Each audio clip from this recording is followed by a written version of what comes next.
to respond collectively to crises. Significant legislative work is already advancing in areas such as energy interconnectivity, electricity grids, industrial capacity, digital resilience, and defense readiness. And this is particularly relevant for the Mediterranean region, where developments in energy, migration, trade, and security are deeply interconnected, and where cooperation is essential in addressing shared challenges. At a time when Europe is being called upon to adapt quickly to a changing international environment, discussions such as today's are very important. And they provide an opportunity not only to exchange ideas and expertise, but also to help connect the European policymaking with the realities and concerns experienced by our societies, and to reflect on how Europe can remain forward-looking, united, and capable of delivering tangible results for its citizens. I would like to close my short welcome address by quoting once again our President, President Metsola. Small steps will no longer be sufficient in today's world. We need giant leaps. Europe needs to adapt, move faster, and show that our way of life, our European values, can shape our future in a turbulent world as it has shaped our past. And I think this is perhaps ultimately the spirit that should guide today's discussions, that we need a Europe which remains ambitious, responsive, anchored in our EU values, and ready to shape its future with confidence. So I would like to really thank all of you for being here today, and I look forward to hearing all the speeches and discussions that will follow. Thank you for your attention.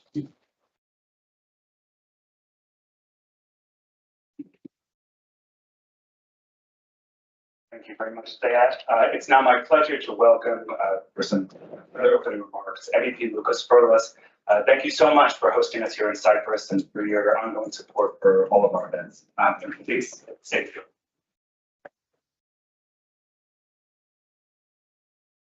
Good morning to everyone. It's a great pleasure to welcome you here today at the House of the European Union.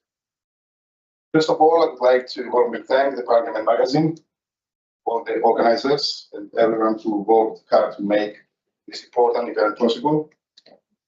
I would also like to thank all our friends for joining us today. Today's conference takes place at an important moment for Europe, for our wider region. What's around us is changing rapidly. We are witnessing geopolitical tensions, economic pressures, energy challenges, security concerns, and rapid technological developments. At the same time, however, we also see important opportunities for cooperation, innovation, and for Europe to become stronger and more united.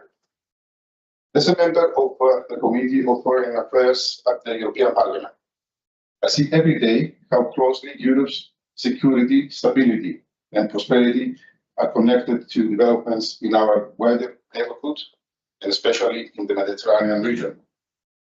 At the same time, together with 49 colleagues from across the political spectrum, are working through our intergroup of defense on these shared strategic goals, strengthening Europe's realized deterrence, promoting regional cooperation, and supporting energy security. The Mediterranean has always been a crossroads of cultures, energy roads, and strategic interest.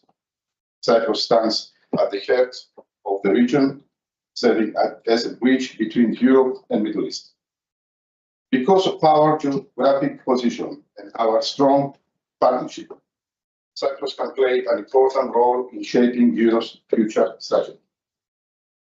Europe must remain competitive in a world where global competition is increasing every day. Other economies are moving quickly, and Europe cannot afford to fall behind. We need investment, innovation, and smart policies that support growth while protecting our values. At the same time, we must continue to support open trade and international cooperation. Europe becomes stronger when it works together with trusted partners. Cyprus and the wider Mediterranean region can contribute to this effort. We can become a hub of connectivity, energy, shipping technology, tourism, and regional cooperation. We can help strengthen supply chains and create new opportunities for business and citizens across Europe. Energy is no longer only an economic issue. It is also a matter of security and stability. Europe needs secure, affordable, and cleaner energy systems. Cyprus can contribute to Europe's energy future through regional cooperation projects and stronger connections with countries in the neighborhood. Energy cooperation can bring stability, growth, and long-term benefits for the entire region. Of course, we cannot speak about the Mediterranean today without also speaking about defense and security. Our region faces serious challenges: wars, instability, hybrid threats, cyber attacks, and migration pressures. Cyprus understands these challenges well. We live in a sensitive region, but we have also demonstrated that we can be a reliable partner and a pillar of stability. Europe must strengthen its defense and its ability to respond quickly and effectively to crises. We need better coordination, stronger reliance, and deeper cooperation among member states. At the same time, Europe must invest more in its defense industry, innovation, and strategic capabilities. A stronger Europe means a safer Europe. I believe that Europe's future depends on unity. No member state can face today's global challenges alone. But together, through cooperation and solidarity, we can build a Europe that is stronger and safer. This conference provides an excellent opportunity to exchange ideas and build partnerships. Most importantly, I hope today reminds us that Europe is not only about institutions and politics. Europe is about people and cooperation, about shared responsibility, and about building a better future for the next generation. Cyprus is at the front line with the presidency of the Council of the European Union. It should remain there as a strong pillar of stability, cooperation, and security in the region. Thank you all for being here today.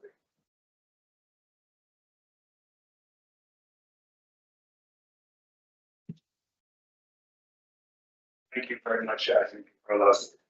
And finally, to conclude these opening remarks, we will now hear a recorded video message from the European Commissioner for the Mediterranean, Suika, who couldn't be with us in person today.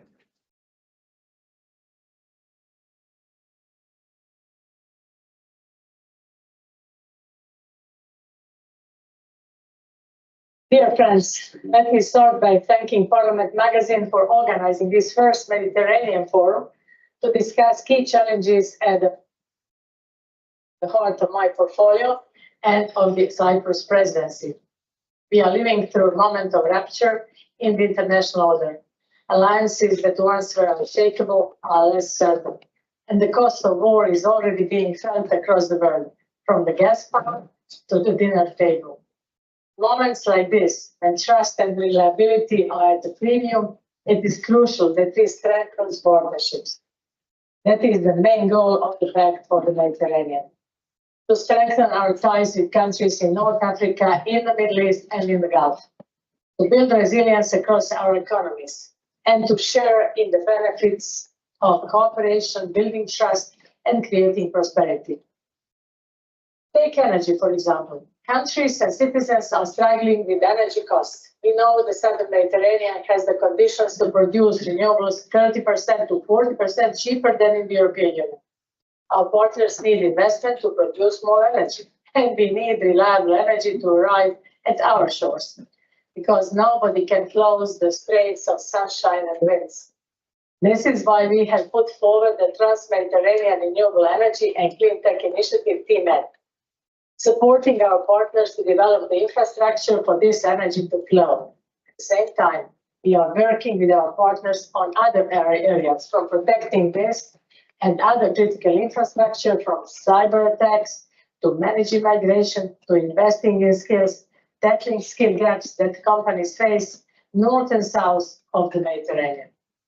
And this is even more important when we realize the huge untapped potential of the many unemployed young people in the Southern Mediterranean, or the massive untapped potential of women, just as educated as men, but often or underemployed. The cost is currently estimated to be close to €500 billion per year.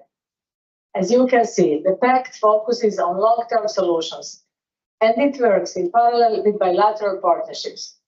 We have signed strategic comprehensive partnerships with Egypt, with Tunisia, and with Jordan. And we intend to move ahead with talks with Morocco and Lebanon, for example. We are also working towards peace where peace is most needed.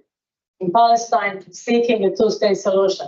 In Syria, supporting socio-economic recovery. Or in Lebanon, focusing on crisis management and long-term stabilization. We just put forward €1 billion to support the government-led emergency response. In parallel, we are also deepening our cooperation with our Gulf partners on energy as well as across a wide range of other issues, both at regional and at bilateral level. I'm looking forward to the EU-GCC summit and the EU-GCC Energy Ministerial later this year, as well as in the progress at our bilateral strategic partnership agreements. These opportunities to develop partnerships, relationships are priceless. We must not miss them. That is why fora such as this one are so important, because these partnerships cannot truly be accomplished without all of you, without policymakers complementing our work and building on it, without investors taking advantage of the opportunities of the pact, without businesses exploring new markets that our diplomats open up. So thank you all for your commitment, and I wish you a wonderful forward.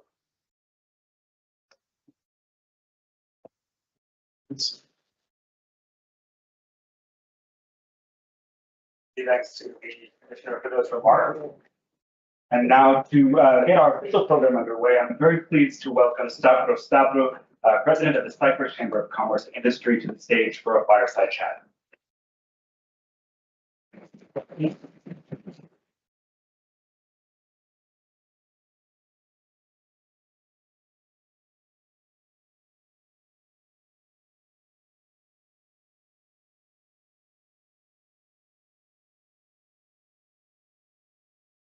Morning, everybody. Good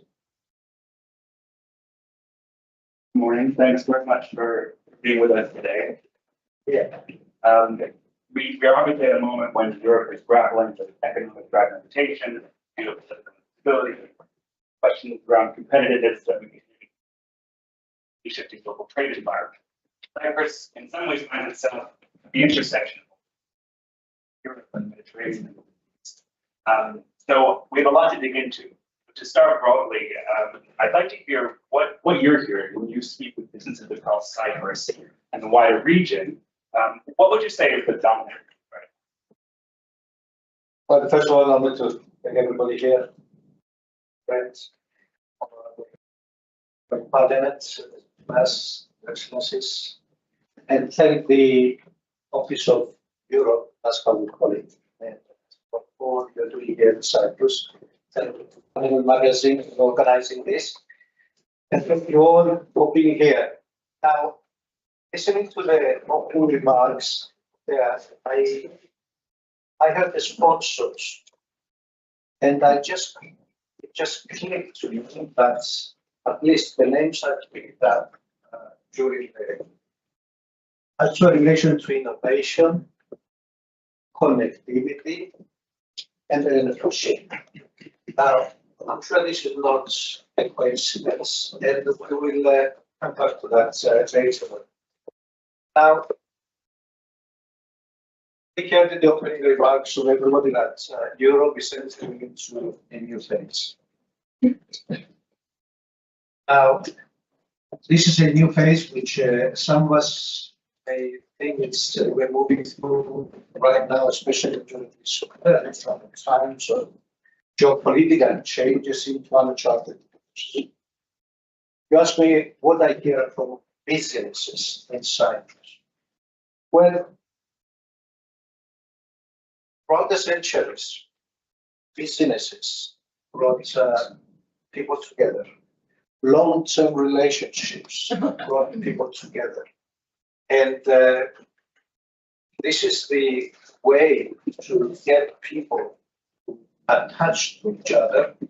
And once the people get together, once they establish long-term relationships, then with all respect to our politicians here, the politicians have no other choice but to follow along because the people themselves are together. And this is how the Cypriot businessmen are doing this, and this is how they challenge these uncharted waters through relationships, partnerships, and they try, and this is the role of Cyprus, to connect Europe, our Europe, to the rest of the world that we can influence. And on the business side of things, Cyprus is in a strategic position, not geographically only, but through its whole infrastructure and ecosystem, to be this connection between people that will bring also nations together to all the areas of influence, Middle East, Africa, and Europe. And we're not reinventing the wheel here. Let's go back to the same centuries. Europe and Cyprus was also the hub for every trader from wherever he was to go to the Middle East or the Far East or the Gulf. He would pass to Cyprus, stop here, recompose himself, get together, headquartered back those days himself here, and then channel out his goods into.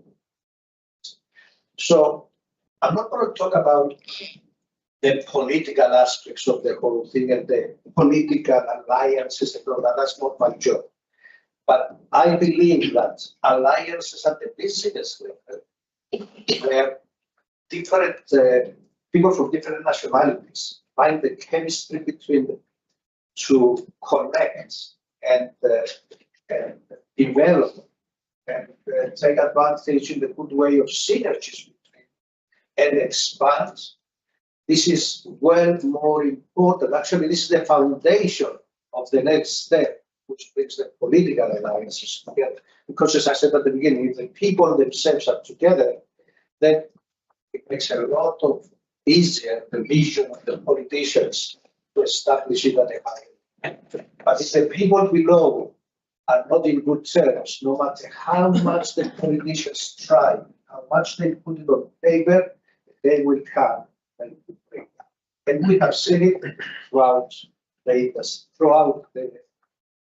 the centuries, and we have a lot of bad experiences out of this. Now, we heard from our speaker earlier on that we have so many problems here in the area right now. As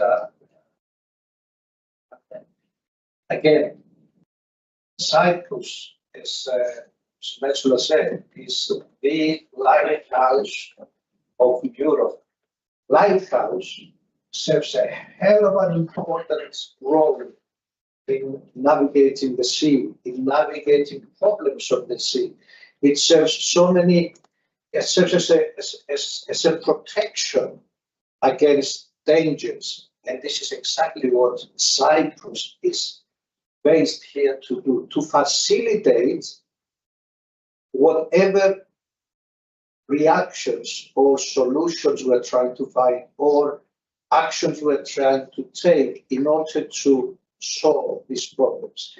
And we're not doing only this because of our geographical position, we're doing this because of our relationship also. Again, and I keep referring to centuries, but this is the truth. It's centuries we're talking about. It's not years, it's not decades.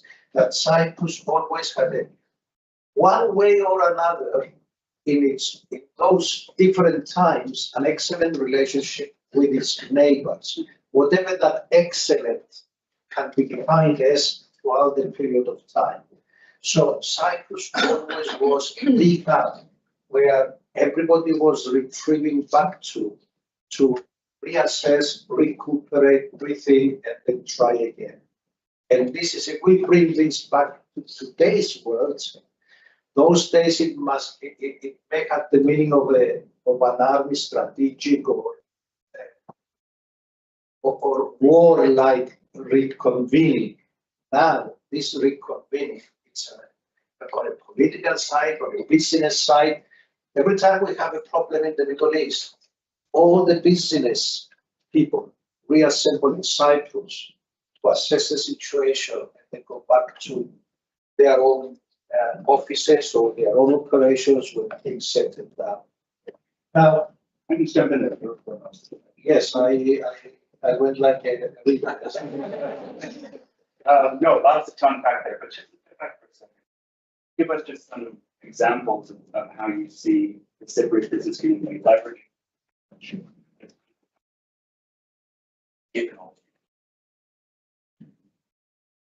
Only 2-3 days ago, we had a visit to India. And this is one of the prime examples. Once we said, first of all, it's not only us that see Cyprus as a gateway of Far East, Gulf, Middle East into Europe or Africa, but let's concentrate in Europe. It's others from that side that have assessed the situation and they see that their target or their next step, their next venture is Europe. Then they look around and a lot of them have already identified Cyprus. It's not as if Cyprus is going out there trying to get people here. It's not by chance that Prime Minister Modi, a prime minister of 1.4 billion people, visited Cyprus of 1 million less than 1 million in June. Everybody was wondering, what is he doing in Cyprus? What is his time? Well, he had a vision. Within less than a year, a trip of our president was organized to India, and we went there last week. What we have seen, believe me, it was unbelievable. It was up into many trips approach with business people and government officials to attract investments in Cyprus, to attract business in Cyprus. Believe me, this was the other way around. We went there and they were more eager than us to learn and understand about Cyprus. We didn't have to stand up there and do our presentations. They knew more than us in some aspects. So this was a great example that people are looking from both sides. Businesses are examining, investigating, and trying to find the right places from both sides. And we, as Chamber of Commerce, we're not the experts in who should go where. We're the experts of facilitating this getting together. And once you get people together, then they are the experts to find what synergies they can do, what projects they can do, how they can move into new areas.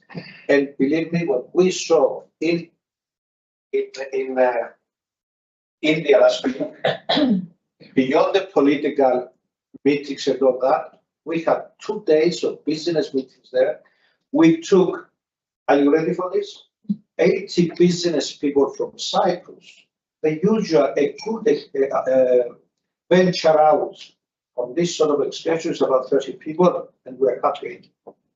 We took 80 people to India, and there were 200 plus waiting for us there. We had 2 days B2B meetings there. We had 240 something structured B meetings. We had to get extra rooms to facilitate. And on the way back on the plane, everybody was so thrilled about the appetite that there is of people from that part of the world to move into Europe, not Cyprus. Cyprus is the step. Cyprus is the gateway into Europe, and for them also Africa. But also Europe was the main thing. And what were the areas that they were interested in? You mentioned them. Innovation, technology, energy, tourism, of course, 1.4 billion people there. But in order to do that, you need obviously connectivity. We had shipping, so many other, and of course, investments in all sorts of areas where they want to have reliable and trusted people in areas where they have a credible infrastructure, credible institutions, and a system they can trust. Now, I do believe that Cyprus fulfills all those requirements, and I'm not saying that. They said it, having done their homework and identified Cyprus as the place where they can set up and venture out. Venture out where? Venture out into Europe. At the same time, though, undergirding many of those sectors is this question around competitiveness and whether and why the EU has fallen behind the US and China specifically. From your perspective, what do you think Europe is getting wrong? My dear friend, Mr. Fulas, you don't misunderstand me here, but I'm going to do some criticism. Competitiveness is not about, let me start one. Europe is setting up a great structure of unification of its own systems. In doing this, Europe has a great and will have a great challenge of unifying everything, regulating everything, putting everything on the same way. I have one plea to my friends in Brussels and in the European Parliament. Yes, you're doing a grand job on regulating things. Regulations are great, but we have to start wearing a bigger hat of not just being regulators, but also facilitators. We have to start facilitating the business. Don't forget, ladies and gentlemen, that SMEs are the backbone of the businesses in Europe. No matter how big our companies are, SMEs is our backbone. And whether these are big corporations or not, they are still regarded as SMEs worldwide. And let me put you some, I heard some statistics the other day from the conference of the Institute of Chartered Accountants that we had here in Nicosia. Five US companies can be the outclass. They have a total capitalization of $19.9 trillion. That is in total more than all the listed companies in all the listed stock exchanges in the world. 5 US companies are worth more than all our European listed companies. I'm not saying that, it was stated by the chairman of the Institute of Chartered Accountants the other day, and I have no doubt not to believe him. Now, in Cyprus, even worse than that, our 98% of our companies are SMEs. And when we say SMEs in Cyprus, that's nano in Europe. So can you imagine these companies having to go through all these regulatory aspects? It's not only a matter of procedure, it's a matter of costs, it's a matter of time consumed, which takes away productive time. It's a matter of spending tremendous time in going through the regulations in order to secure financing. And all this, of course, impairs. And if you take that one step away from Cyprus into Europe, that impairment of competitiveness, it's against US and China, where it's a different system. There, the government provides a lot of money. But let's come back to financing, for example. Is it and competitiveness? Is it by chance that we have so many great startups here? Innovation, we said. Cyprus has set up itself as being one of the greatest innovation hubs and startups in the whole world, not that region. If I'm not mistaken, we're 38 worldwide as a startup hub. Now, in Cyprus, but also in Europe, how many unicorns do we have as opposed to US? Disproportionately few. You know why? Because every European good startup goes to the US, where they can raise capital easier because it's easier regulations. It's not that we don't have the capital in Europe. It's much more difficult to raise it. And what would you say are sort of the regulatory hurdles right now that make it most difficult for startup to scale up or companies to raise capital? It's not whether the regulatory aspects are difficult.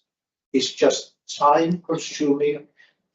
Companies at that level don't have the power, the authority, the people to go through all those regulations. Add that to the fact that at the levels of the banks, the regulations within EU are so strict that they wouldn't even look at a startup.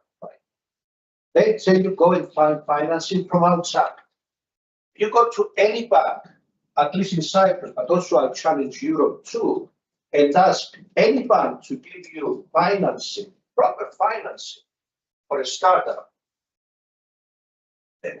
If they don't laugh with you, they will be very nice and tell you, we're not ready yet.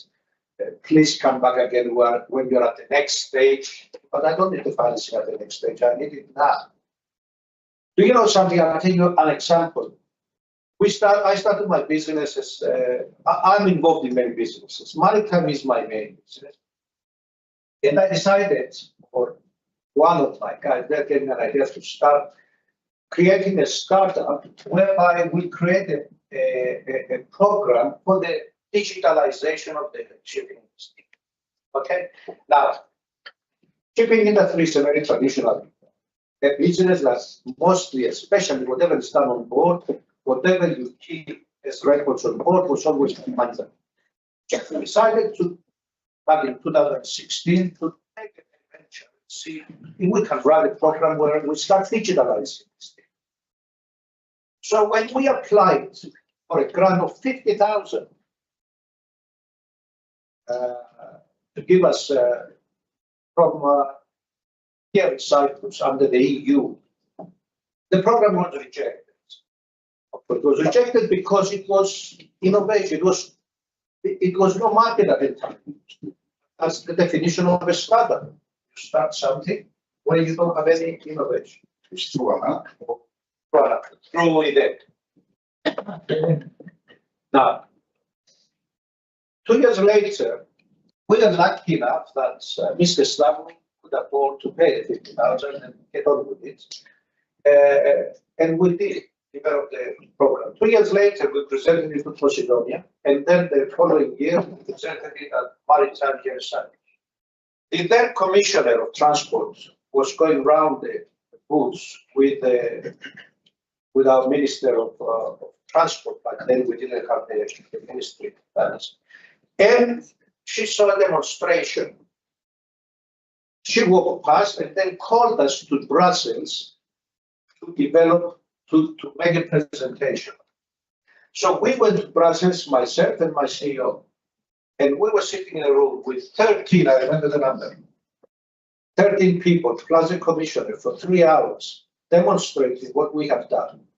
And they were so excited, not because our program was excellent, no, it had a lot of development still to be made, but we hit a nerve that said we need this for the future of the industry.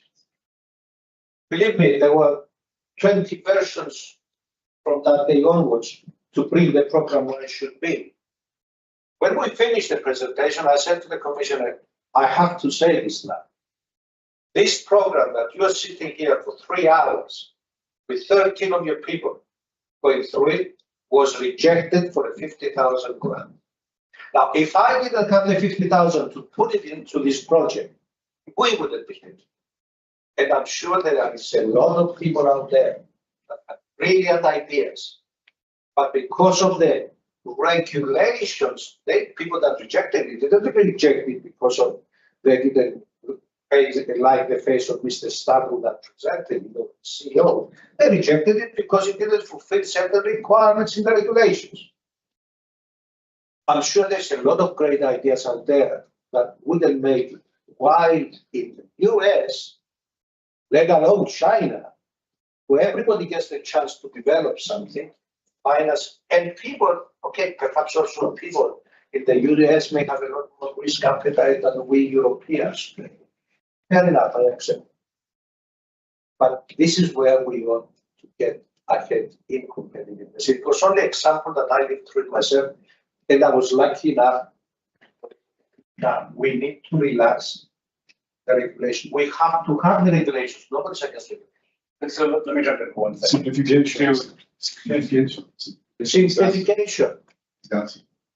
To sort of avoid you having to shell out 50 grand again, what do you think are sort of the specifics that you want policymakers like us and others to take back to Brussels when we think about loosening restrictions to access to capital?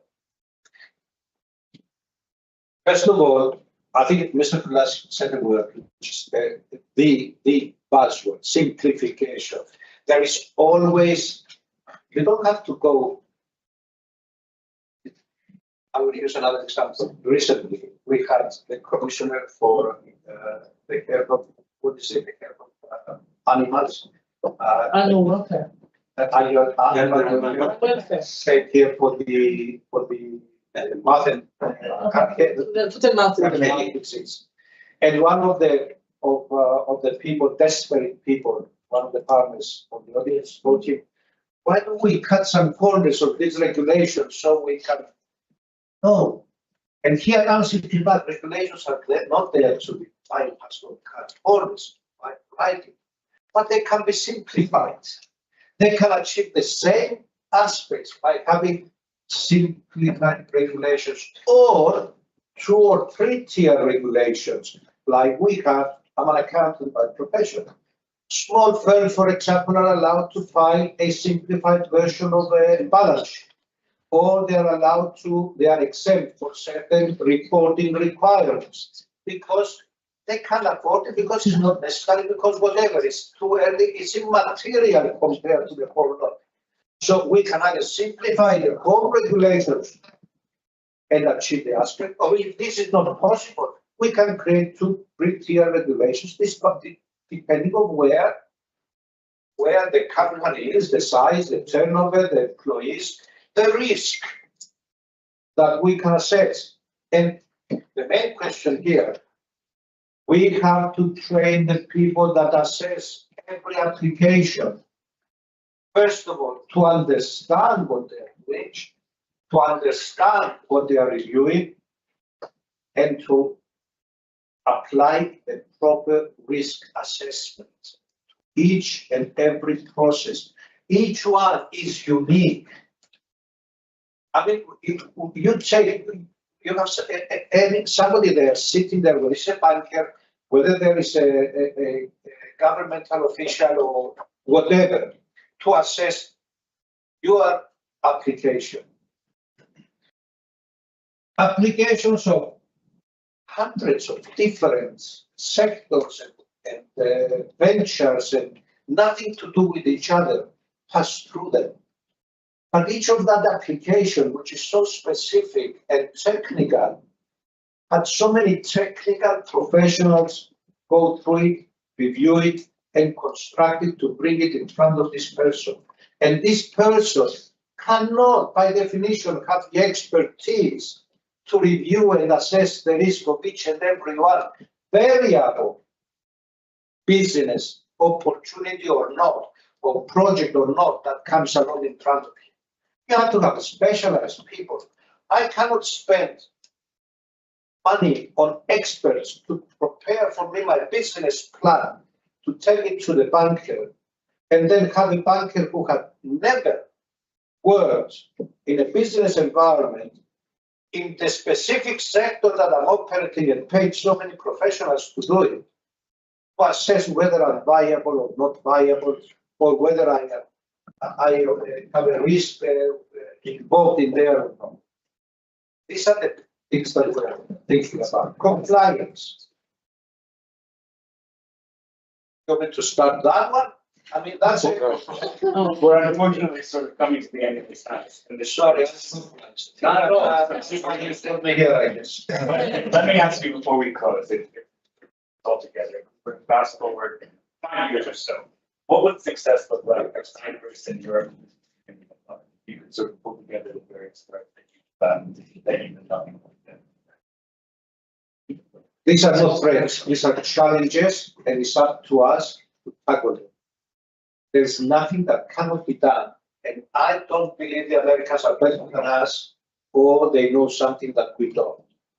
They are more structured, they are more, not relaxed, but they take perhaps the simplified versions of their compliance.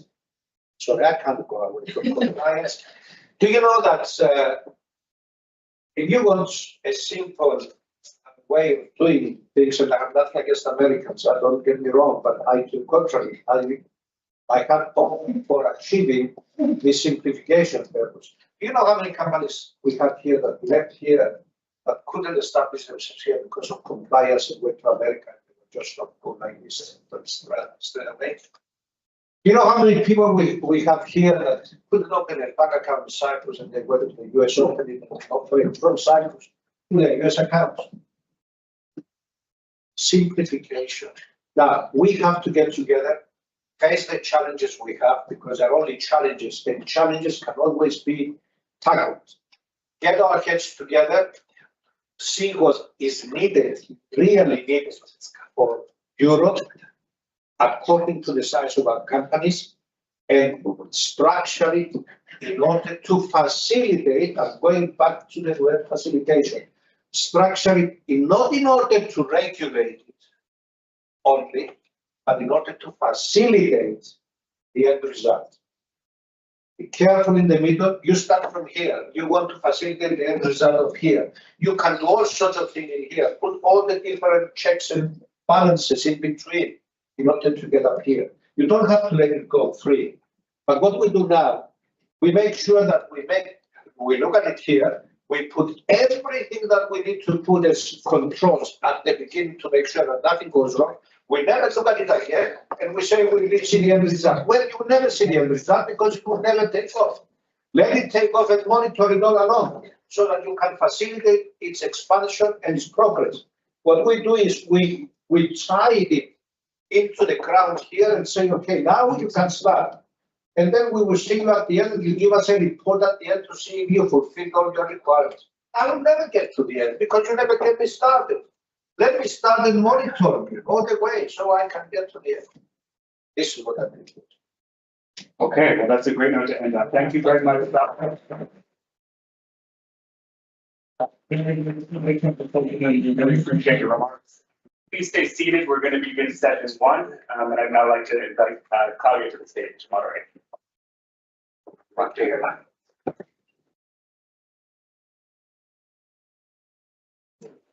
Thank you. Thank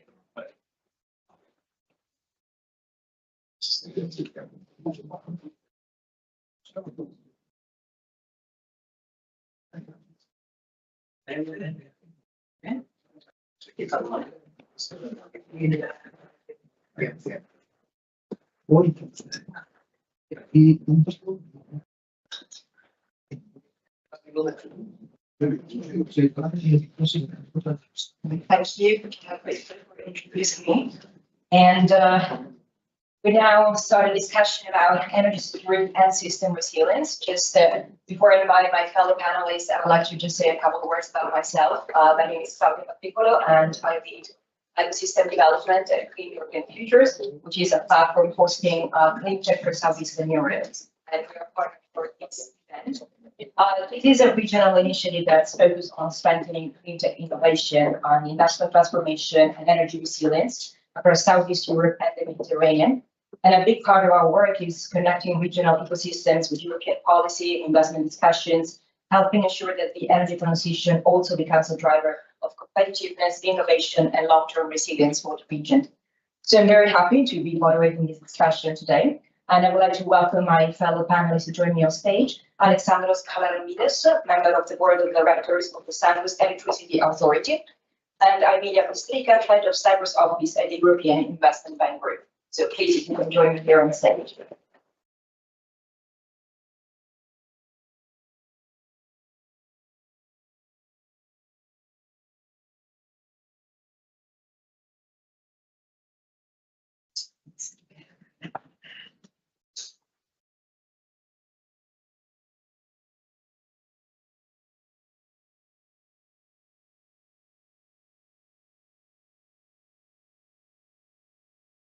I think that for many years, when we talked about energy security, we talked mainly about fuel supply, geopolitics, but especially now in the Mediterranean, the conversation is kind of evolving, and energy security means more resilient electricity systems, more infrastructure, affordable energy, and stronger interconnections across the Mediterranean. I think that now the main discussions is all around grid modernization, interconnection projects that are becoming more central to the region's long-term resilience and competitiveness. And especially here, because we're in Cyprus, we're already seeing that this island is facing a lot of these challenges in real time.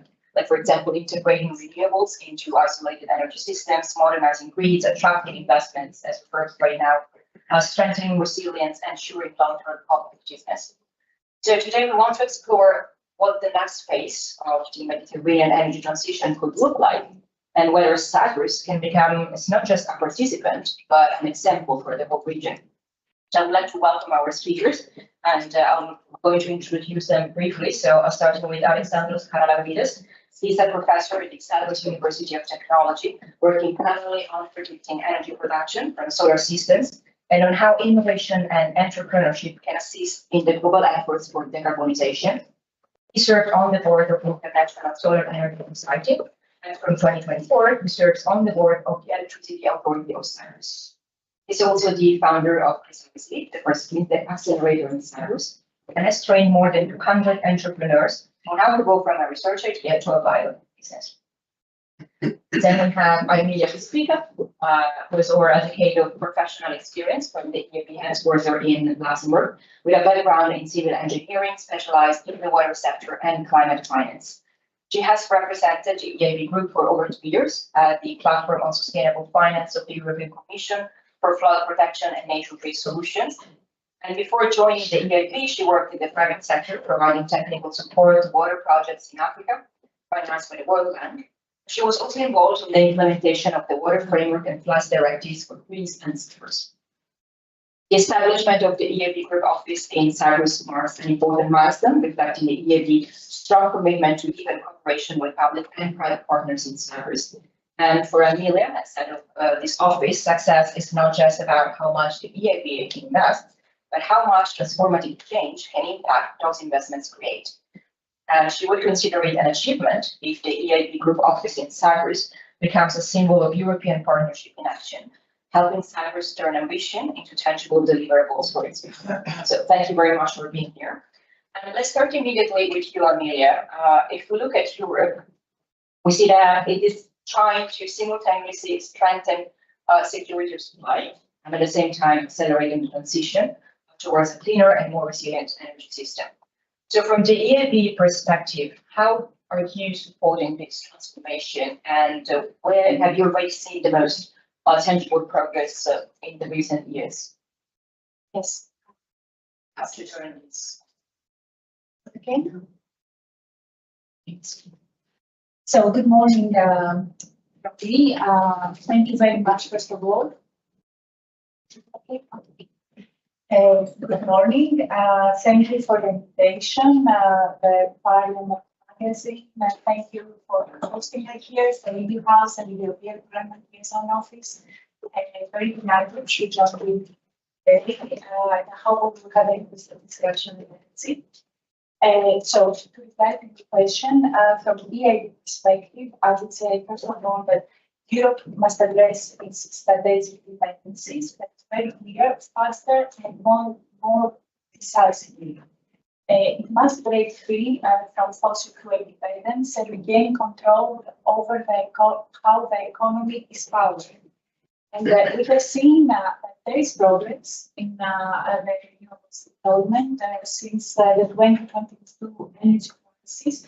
The European Union has already strengthened the deployment of renewables and its energy security. Europe now today invests 20 times more in energy than in fossil fuels, but of course it is imperative to do more. We have seen it's clear with escalation of tensions in the Middle East that in this type of war conflict obviously increases the uncertainty around fossil fuels. So what we need to do, and what we are already doing is boosting, first of all, homegrown energy sources, reducing the energy dependencies, and of course, diversifying the sources of energy. And we do this in 3 practical ways. The first thing, I'm going to set you with Mr. Stavro, it is policy clarity. That is for sure. European Investment Bank is the EU bank, and through its lending energy policy, sets a very clear direction since 2021. We have all our EIB financing fully Paris aligned, meaning we now support financing to stop financing the traditional fossil fuels and moving on with clean energy. And we do prioritize innovation and investment. In what? First of all, in energy grids, in efficiency, in diversification of the energy sources, and cross-border electricity connections, and clean transport solutions. And this matters, this policy signal matters to the markets because the markets need predictability, and this helps the investors to plan in the long term. The second thing is investment at scale. The European Investment Bank last year already achieved a record financing of almost 60% in green investment. And when I say green investment, that also concerns energy grid infrastructure, it concerns energy efficiency, grids, connectivity, and clean transport solutions, and decarbonization of the heavy industry. And more specifically on energy security, we did a record of 33 billion on energy security, which mobilized over 100 billion for investment on energy in Europe, which is basically more than 1/4 of the total financing volume on energy investment in Europe. And the third very important thing, because the investment needs are huge, is crowded in private capital. This is also very important. So we know already since the energy crisis, we have the Repowering EU, and in response to this, the European Investment Bank had created a dedicated envelope and practical measures and tools in order to invest faster in projects and contribute to Repower EU objectives. And I would mention, for example, flexible co-financing limits from 50% to 75% of the project investment cost for those projects that meet these objectives. Now, I would also like to spend 1 minute of what also Mr. Stavro, because I listened very carefully, and it was also mentioned for Mr. Douglas, innovation. It is true, Europe faces what we say the 2 E's challenges. So it is investment. Investment needs are enormous. We cannot do it only with public finance. We need the private capital. It is a figure over 400 billion annually to reach the 2030 climate goals. But we also need innovation, because technologies are the ones that are not fully yet in the market, developed in the market, are the ones that deliver the significant share of the carbon emission reduction that we need by 2050. So we have achieved a lot of progress. energy, renewables, deployment of renewables. We invested last year as a European Investment Bank 11 billion only in renewables worldwide. In Poland alone, the wind projects that we have signed, we are expecting to generate electricity to power 1/3 of the population of the country. The EIB has financing 1 in 5 solar plants in Europe, 1 in 3 onshore wind farms, and the majority of the offshore wind farms in Europe. Just the second thing, grids and interconnections are moving now center stage. And is in parallel, we did another figure, 11.6, and another record financing grids, and this reflects the reality. There is no point discussing a faster deployment of renewables if you have a network that cannot really take the increased penetration of the renewables. So that would be your next bottleneck, the network. So you need to address this. And the third would be energy efficiency. It's a low-hanging fruit. We did last year 8.4 billion in energy efficiency, 6 out of which 6 is only in buildings. You need to reduce energy consumption. Efficiency is the one that lowers the electricity bills permanently. It's a very important thing. We will look at more into detail about innovation later, but Alexandros, I want to come to you. If we narrow this discussion down to Cyprus, what do you think are the main challenges to balance energy security and energy transition at the same time? Thank you very much. It's a pleasure to be here. I totally agree with especially the first part of the efficiency. If you don't become efficient first, the energy represented from PVs or any upgrades you do on networks and grids, it's kind of a waste of money if you don't reduce first inefficiencies in the system. Now, when we're talking about the bigger challenges in Cyprus, automatically when you're talking about security of supply, you go to fuel. In the case of Cyprus, there is no security. Let's say issues with security. We can bring oil from somewhere else. I mean, we've seen because of the recent wars in Ukraine and Russia, in Israel, in Iran, there's always another way to bring fuel. And so that's not something of big concern, at least on my end for Cyprus. What we fail to understand is when you're talking about supply, it's not only supply of fuel, it's supply of everything else around it. So we're talking about the grid transition. Let's bring more, let's say, upgrade the network. It's not easy to upgrade the network. The whole Europe is trying to upgrade the network. So how can you guarantee in Cyprus that you have enough supply of the technical resources when everyone is competing for the same resources? We want batteries to, for example, to reduce captivity. Well, China wants batteries, US wants batteries, Germany wants batteries, Japan wants batteries. How are we going to make sure that we have the supply of the resources?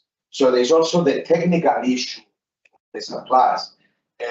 It's also a problem on the people and the expertise.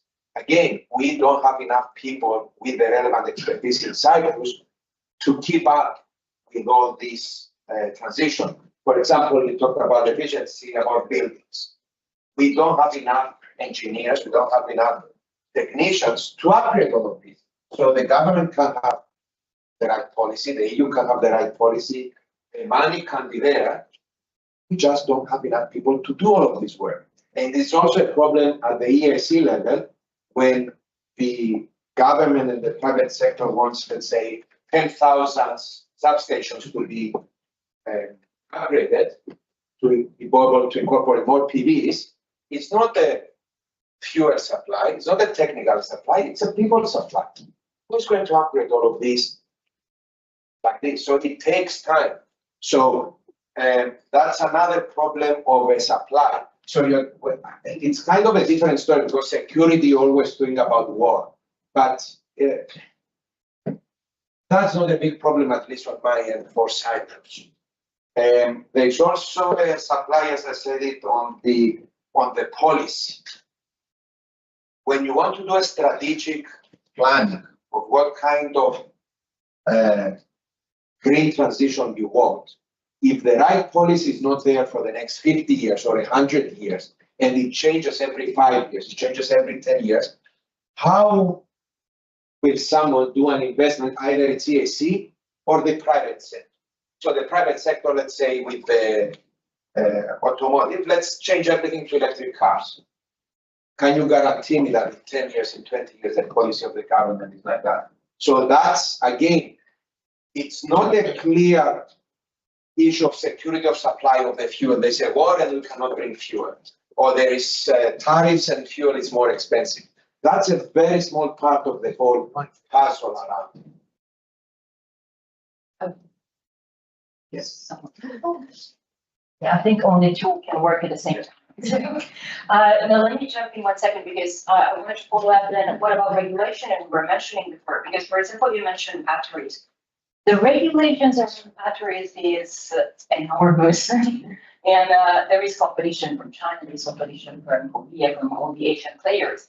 And then should we then deregulate, less regulate in general when it comes to energy? Because then we are over-regulated, and then we end up also with issues, for example, in upgrading the grid, because we have to upgrade the grid, but we need the batteries. But then the regulations around batteries, it's a piece of cake. We don't want to talk about it now because it will take hours.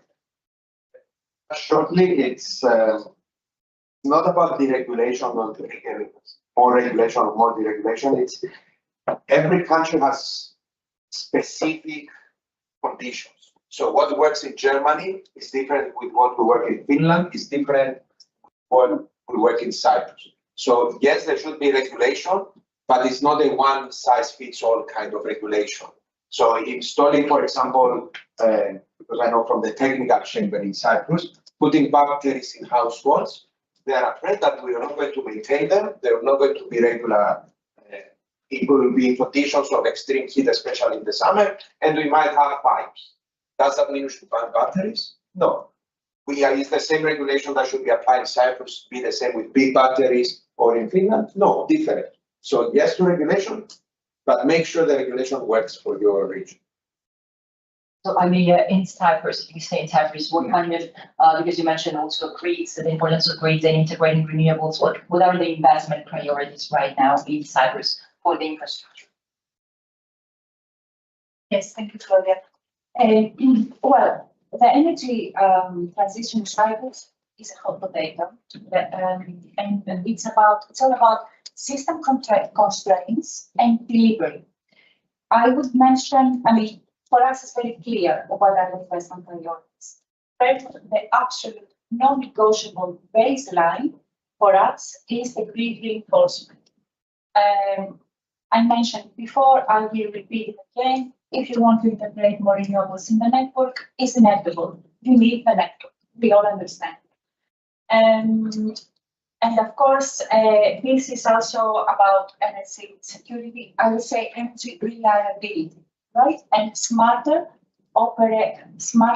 systems operation, modernize the network. I'm happy to say that we are working hand in hand with the Electricity Authority of Cyprus.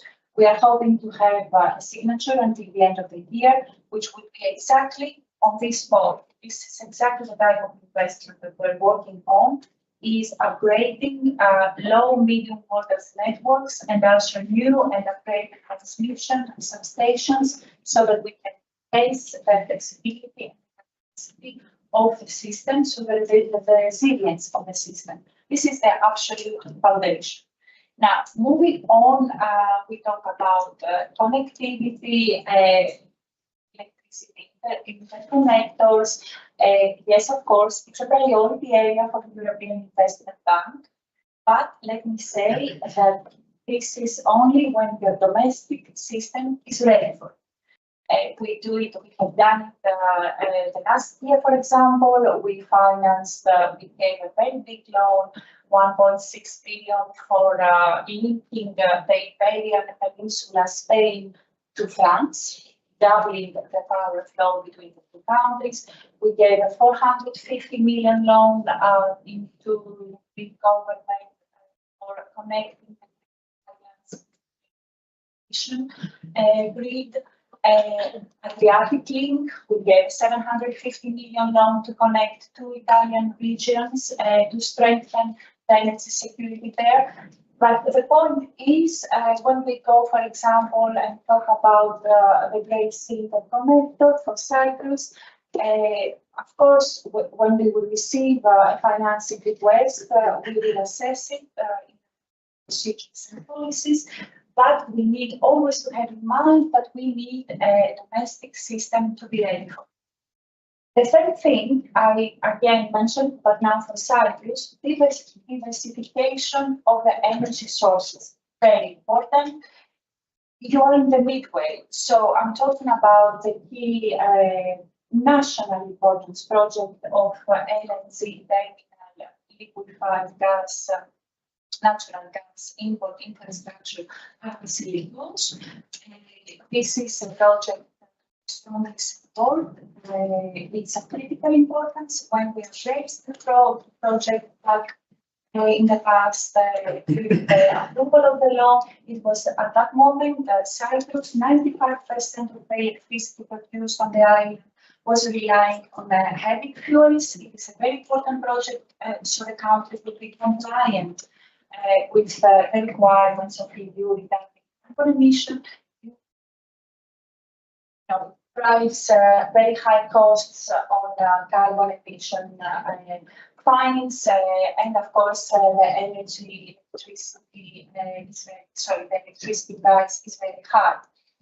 I would like to finish with an investment priority, which is not so evident, but we really think it's very important. European Investment Bank, that is our EIB advisory services and the technical support that we offer.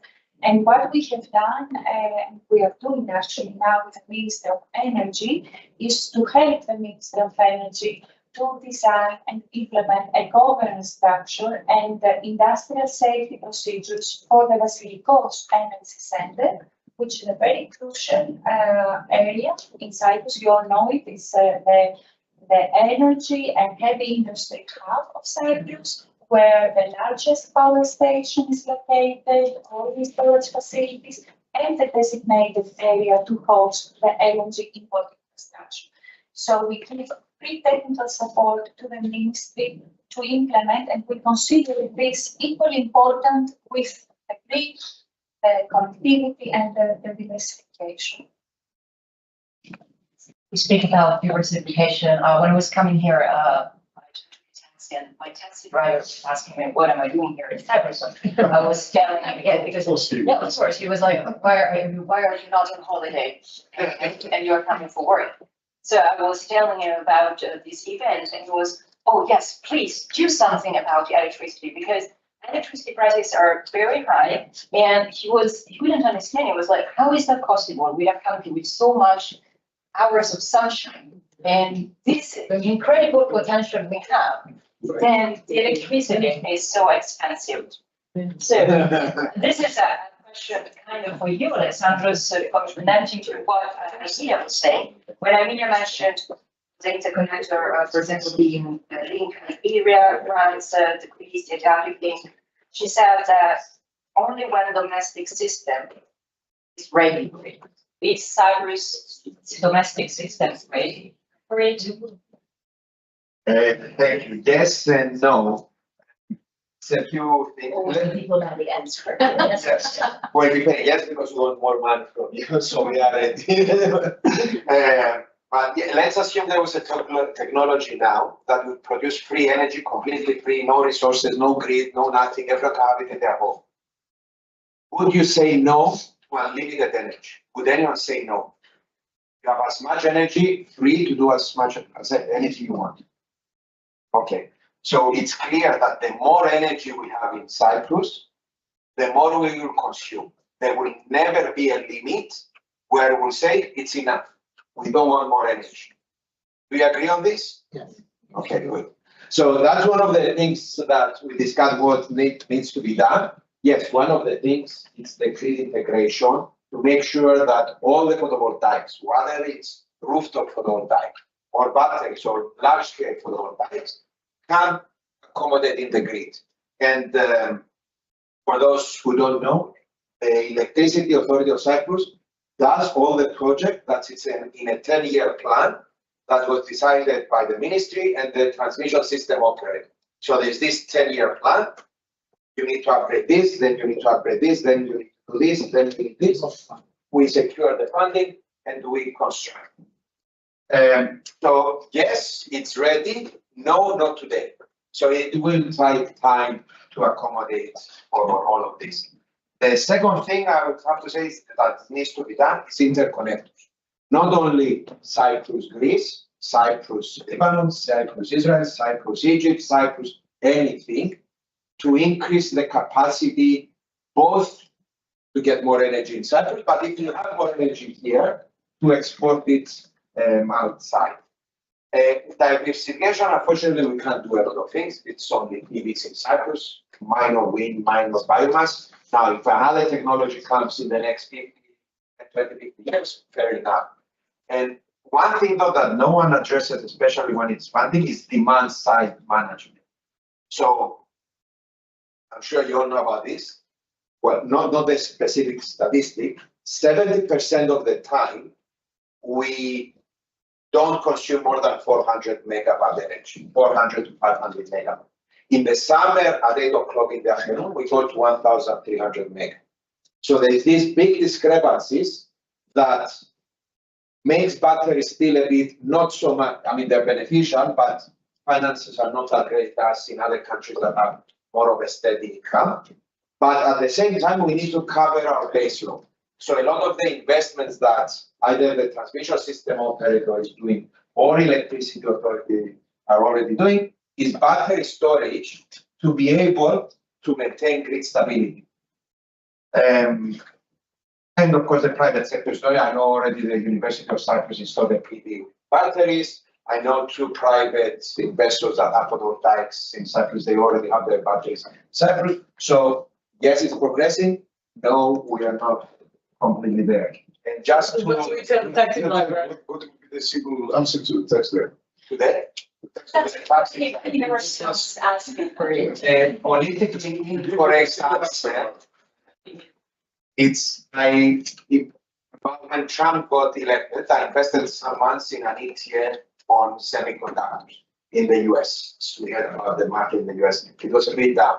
So in the last 2 years, I made 150% return on my investment. We're not only talking about the few thousand, don't think or anything like that. So if I'm an investor and I can put my money anywhere else and make 50, 60, 70% return on my investment in a year, will I put it in Cyprus for the East to make electricity cheaper for the citizens? It's not as simple as that. I know it's not the answer is. With pleasure, I can take up the challenge. Perfect. So I only have a very short. But I would like you to have one question. I cannot resist it. Okay. Don't worry. So, Well, first I have one last question. just one thing about the electricity. I did a small study in the number of players, producers or suppliers of energy in EU compared to the cost of electricity, or the number of players, again, with the share of electricity or share of renewable, doesn't change. So it doesn't matter if you have one private sector, one public. It doesn't matter if you have 50 or 10, more or less it's all the same. No one will give free electricity to anyone if they can make more money. At least maybe I'm not just a despicable human being.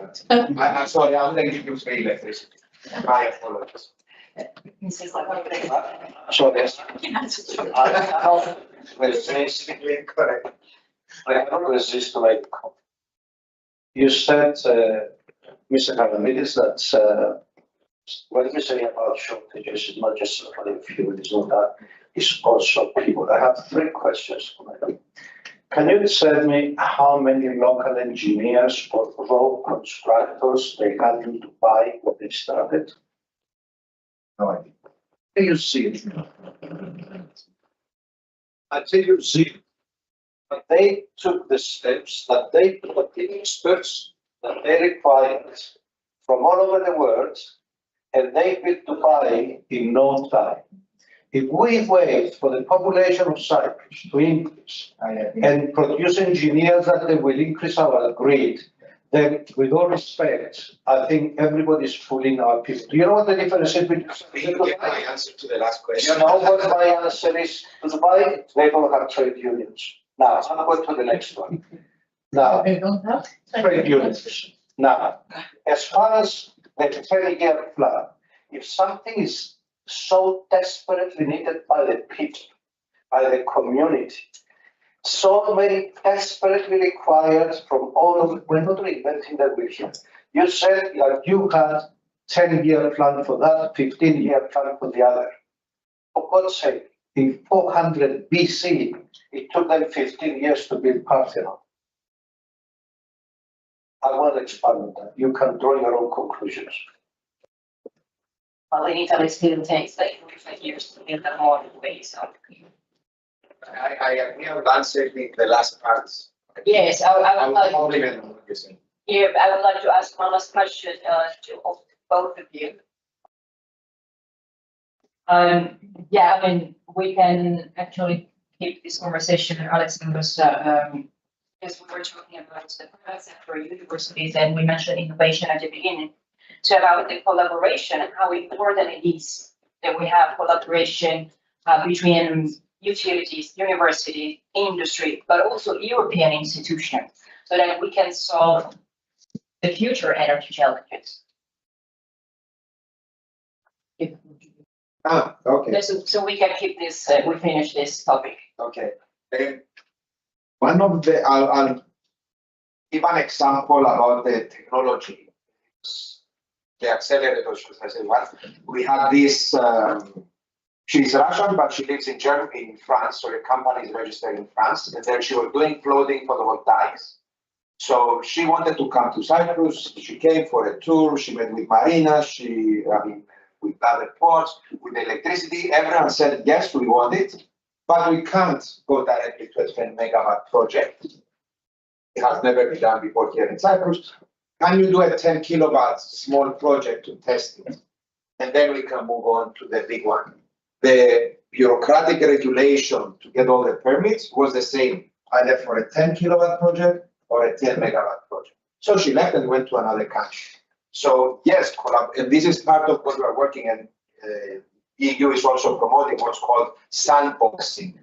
So sandboxing is kind of, let's bring everyone in a play yard, let's try it out.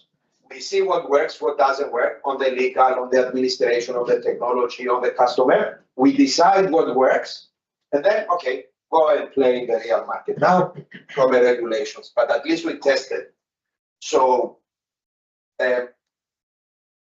yes, I think there should be collaboration across everything.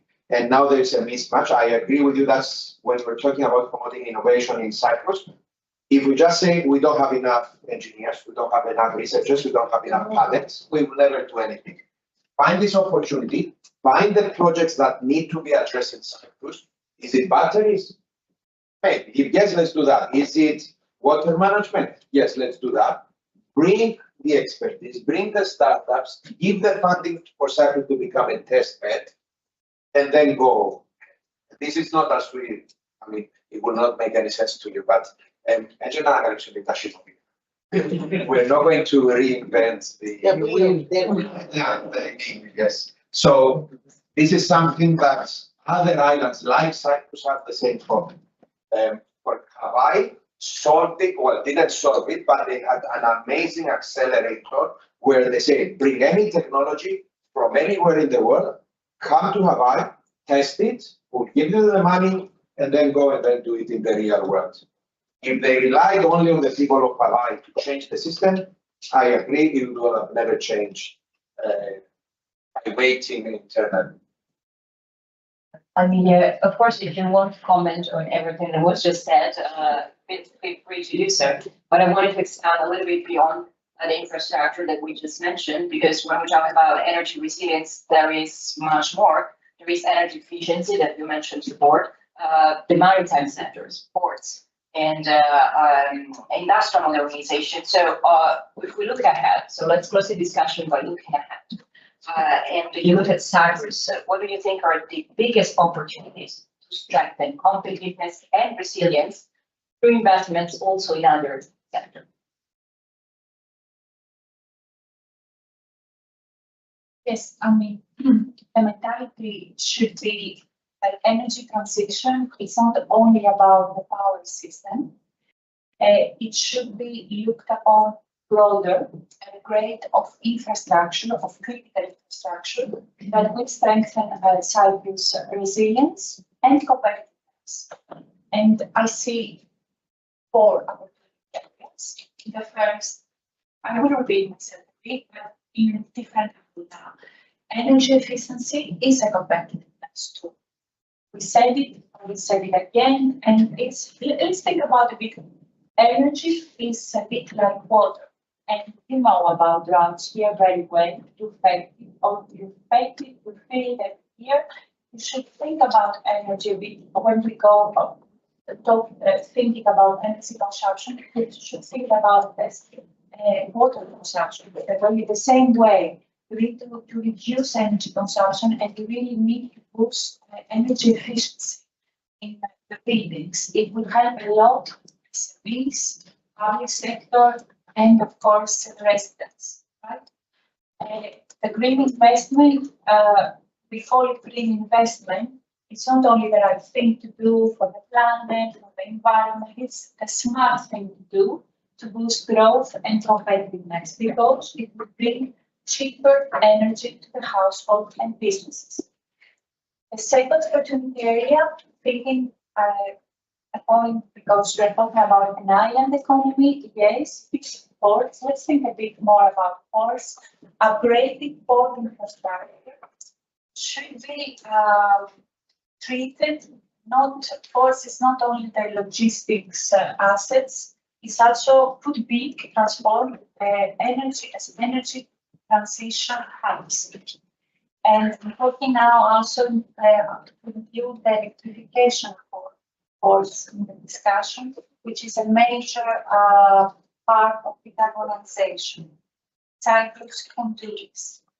The third thing, back to the network, modernization of the network is also a competitive issue.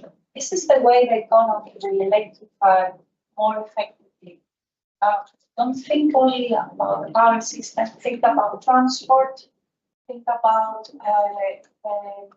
modernization of the industry, think about smarter system operation, and think about security. It's also about better security, better economic security, and against cyber security. Think about cyber security, and again, industrial competitiveness. So overall, I would say a big opportunity for Cyprus is to connect those speed, rate, efficiency, connectivity. These all are interlinked, and this is how you would strengthen the country's resilience first, but also competitiveness. Thank you very much. I think we reached. Can I just say so, just about the clarification about the grids, it's not an issue of making the grids smarter. Yes, that can happen. So the biggest challenge is the capacity regions that are already congested and no more systems can log in, or where it's a mismatch where There's congestion. yes. So it's not that this grid is stupid and you need to make it. No, but you also need smarter about system operation. Right, thank you very much. We've reached the end of the discussion. Unfortunately, we don't have time for any more questions from the audience, but now there is the networking break, so I'm sure you can still have time to talk. I just would like to close the discussion by putting several words that really like all our words, because I would like to start with what Mr. Sabo was saying before about Cyprus being a place to recover, reassess. And in here, other words emerged because Cyprus, when it comes to energy, can be also a resilient partner and a reliable partner, and again, the reconnector for the whole region in terms of energy resilience as well. So thank you very much. We now can begin the networking.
Hello, everyone, and welcome back to our event, Cyprus Forward, Shaping the EU and the Mediterranean. The discussion comes from our next session on defense, when Europe's security is no longer defined by a single leader, but by overlapping and interconnected crises from Ukraine, the Middle East, and the eastern flank to the Mediterranean. And increasingly, the Mediterranean is not just peripheral to Europe's security debate, it's central to it, commercially, militarily, strategically, and politically. Over the next 45 minutes or so, we'll explore what European defense readiness actually means in practice. Resilience is built across maritime routes and critical infrastructure, and how Europe should respond to growing hybrid threats. But before we begin our panel discussion, we're very, very pleased to hear opening remarks from Lieutenant General Emmanuel Theodorou. Lieutenant General Theodorou serves as commander of the Cyprus National Guard and brings extensive operational and strategic experience to today's discussion. General, thank you very much for joining us.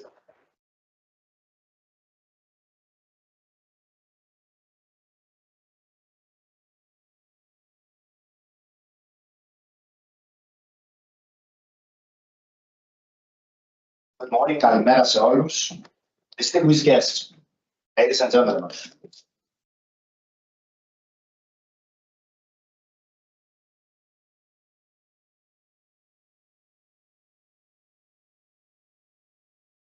a great honor to address this important conference and to contribute to a discussion that lies at the heart of Europe's future. Defense, security, and stability in the Mediterranean and beyond. Europe is entering a decisive strategic era, an era in which security can no longer be taken for granted, geography can no longer be ignored, and strategic preparedness can no longer be postponed. The return of high-intensity war, European continent, instability in our wider area, hybrid and cyber threats, drone and missile warfare, geopolitical competition have reshaped the European security environment. The assumption that guided European thinking for decades are no longer sufficient. The question for Europe is no longer whether it needs greater responsibility for its own security and defense. Recent events have already answered that question. The real challenge is whether Europe can act with coherence, credibility, and strategic plan when crises directly affect its member states. For Cyprus, it's not a theoretical discussion. It's a daily strategic reality. Cyprus is a member state of the EU, situated at the crossroads of Europe, Middle East, and North Africa. Our geography places us close to some of the most volatile crises of our time. But geography is not merely a challenge, it's also a responsibility. In Cyprus, fully understand that. We remain committed to acting as a reliable partner, a pillar of stability, and a forward strategic enabler in the Eastern Mediterranean, because Med is one of Europe's strategic center of gravity. A region where energy security, maritime security, migration pressures, critical infrastructure protection, geopolitical competition intersect simultaneously. Developments in the region directly affect Europe's internal security, economic resilience, and geopolitical posture. This is why Cyprus strongly supports a genuine 360-degree approach to European security and defense. Security in the East and security in the South are not competing priorities. They are interconnected dimensions of the same European security architecture. Ladies and gentlemen, the recent Middle East crisis demonstrated this reality with clarity. The events that followed the drone attack against the British bases at Akrotiri should, in my view, be considered as a strategic wake-up for Europe. Stability beyond Europe's borders does not remain beyond Europe's borders. It rapidly reaches Europe's immediate neighborhood. It affects European citizens, infrastructure, interests, and member states directly. In the case of Cyprus, the impact was immediate and tangible. The crisis affected the functioning of the state, diplomatic missions, critical infrastructure, and the wider operational environment. During the period, Cyprus was required to operate in an exceptionally demanding security environment. European and allied naval, air, and ground forces were active across the wider region. Their presence was important, timely, and deeply appreciated. Allow me therefore to express our sincere gratitude to the countries that responded rapidly by deploying capabilities and providing support to Cyprus. We are particularly grateful to Greece, with which we are bound not only by common European principles, but also by historic national strategic ties. We also deeply appreciate the contribution of France, Italy, Germany, Spain, Netherlands, as well as the United Kingdom and the United States. Their support was a principal demonstration of solidarity, shared responsibility, and strategic awareness. At the same time, this experience highlighted an important strategic lesson for Europe. European solidarity was clearly present, but the operational mechanisms required to fully support solidarity remained not fully integrated. The political will to assist existed. The readiness to contribute existed. The professionalism of all involved was beyond doubt. However, Europe still lacks a sufficiently integrated operational framework capable of coordinating responses rapidly, coherently, under a common European structure. In practice, coordination had to take place separately with its partner, and this is not what we really need. Fortunately, military professionals share a common operational understanding, trust, interoperability, and direct military-to-military communication allowed coordination to function effectively under pressure. But the fact that something functions under pressure does not mean that improvisation should become an accepted model for security management. Security cannot rely on improvisation. The Cyprus experience highlighted several important lessons. Interoperability is not a slogan, it is an operational necessity. Command and control is not a bureaucratic concept. It is an indispensable instrument in crisis management. And air and missile defense is no longer a future capability required. It's an urgent security need for Europe. Our geostrategic position places Cyprus in immediate proximity to theaters where drones, missiles, hybrid threats, strategic instability, reshaping the security landscape. For that reason, intelligence, surveillance, early warning, and air and missile defense capabilities are essential. But beyond the operational lessons, the strategic conclusion is more important. Europe needs mechanisms through which a member state facing an immediate security threat can trigger a coordinated European response rapidly and effectively. Because when crises emerge rapidly, Europe must be capable of responding through a structured, credible, and operationally effective European framework. Member states situated at the external borders of the Union, geography brings both responsibility and vulnerability. And in moment of crisis, solidarity must become operational. Solidarity cannot remain declaratory. In this regard, Article 42.7 of the Treaty of European Union reminds us that member states must be prepared to support one another when serious external threats directly affect European stability and security. But solidarity requires more than political declaration. It requires readiness and capability. Above all, it requires mechanisms able to function under real operational conditions. This is why the current debate of European defence readiness and strategic autonomy is so important. Strategic autonomy reflects responsibility, the ability of Europe to act decisively when required, while remaining firmly anchored in alliances and partnerships. A stronger European defence does not compete with NATO. It reinforces the broader architecture of collective security.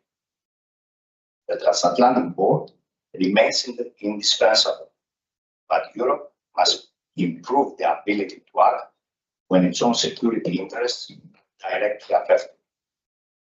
Credibility requires resilience, industrial depth, credible military capabilities, the capacity to respond rapidly and effectively. Europe therefore requires stronger civil military coordination, enhanced situation awareness, stronger command and control arrangements, and reduce capabilities gaps. It must strengthen its defense industrial base and invest in air and missile defense, cyber defense, intelligence, surveillance, military mobility, and critical infrastructure resilience. And finally, Europe must be capable of deploying forces rapidly when the security of a member state is at stake. Ladies and gentlemen, the recent Middle East crisis reminds us of several fundamental truths. Time and information matters. Coordination and unity of effort matters.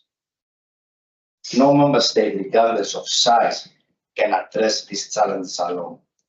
The strength of the European Union derives from its collective scale and willingness of member states to assume responsibility and act within a coherent strategic framework. This collective effort, the contribution of smaller member states, remains particularly important. In periods of crisis, the ability of a member state to function as a stable, trusted, and credible partner becomes important. The Republic of Cyprus stands ready to continue contributing actively and responsibly to this common effort. Through the national term, continue to strengthen our readiness, interoperability, and operational capabilities. We deepen bilateral and multilateral defense cooperation, support friendly and allied forces operating in the region, and participate actively in European initiatives. Cyprus does not seek to overstate its role, but we fully understand our responsibility. Our geography gives us strategic relevance. Our experience gives us practical understanding. Our partnerships give us strength, and our European identity gives us purpose. Ladies and gentlemen, history has repeatedly shown that Europe advances when it understands the strategic consequences of delay and when it acts proactively. Today is not only warning Europe about future risks, it is already presenting them. The question is whether Europe can act with the unity, speed, and strategic maturity that this new strategic era demands. Cyprus will continue to stand as a reliable European partner, a pillar of stability, and a forward strategic enabler in the Eastern Mediterranean. Thank you very much.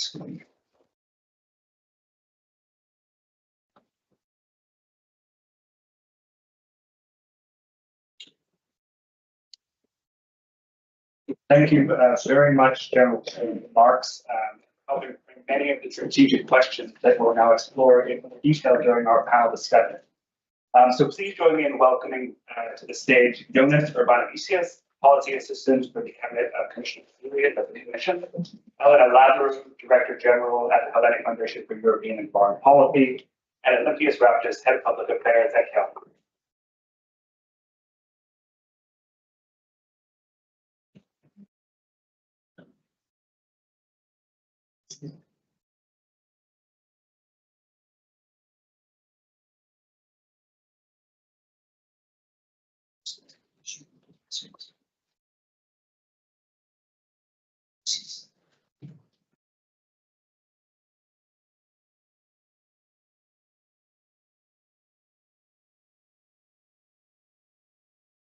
Thank you all for being here. First of all, the general certainly has a lot to think about and to unpack here in this discussion. As Tom and I were saying earlier, we really would love it to be a conversation as much as possible, rather than sort of a presentation of prepared remarks. So with that, I'd like to start with a broad question for all of you, and something the general alluded to. We often hear that Europe is now facing this 360-degree security environment, with threats that are simultaneous, interconnected, and hybrid. So my question really for each of you, if we go down the line to get the conversation started, is what's the biggest gap today? Political will, capability, or coordination? Jonas, want to get us started?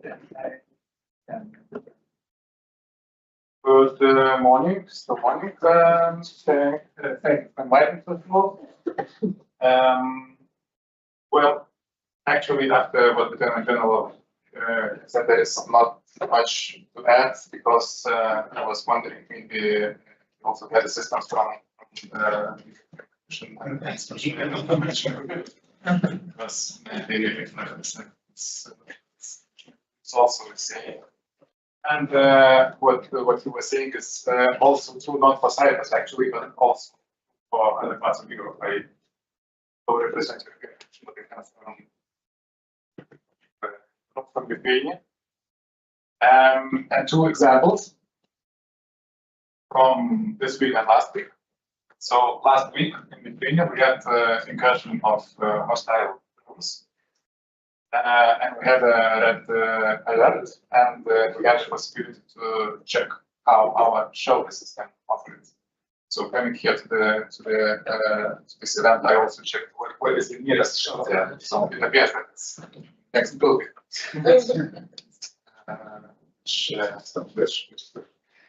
Another example, 2 days ago, it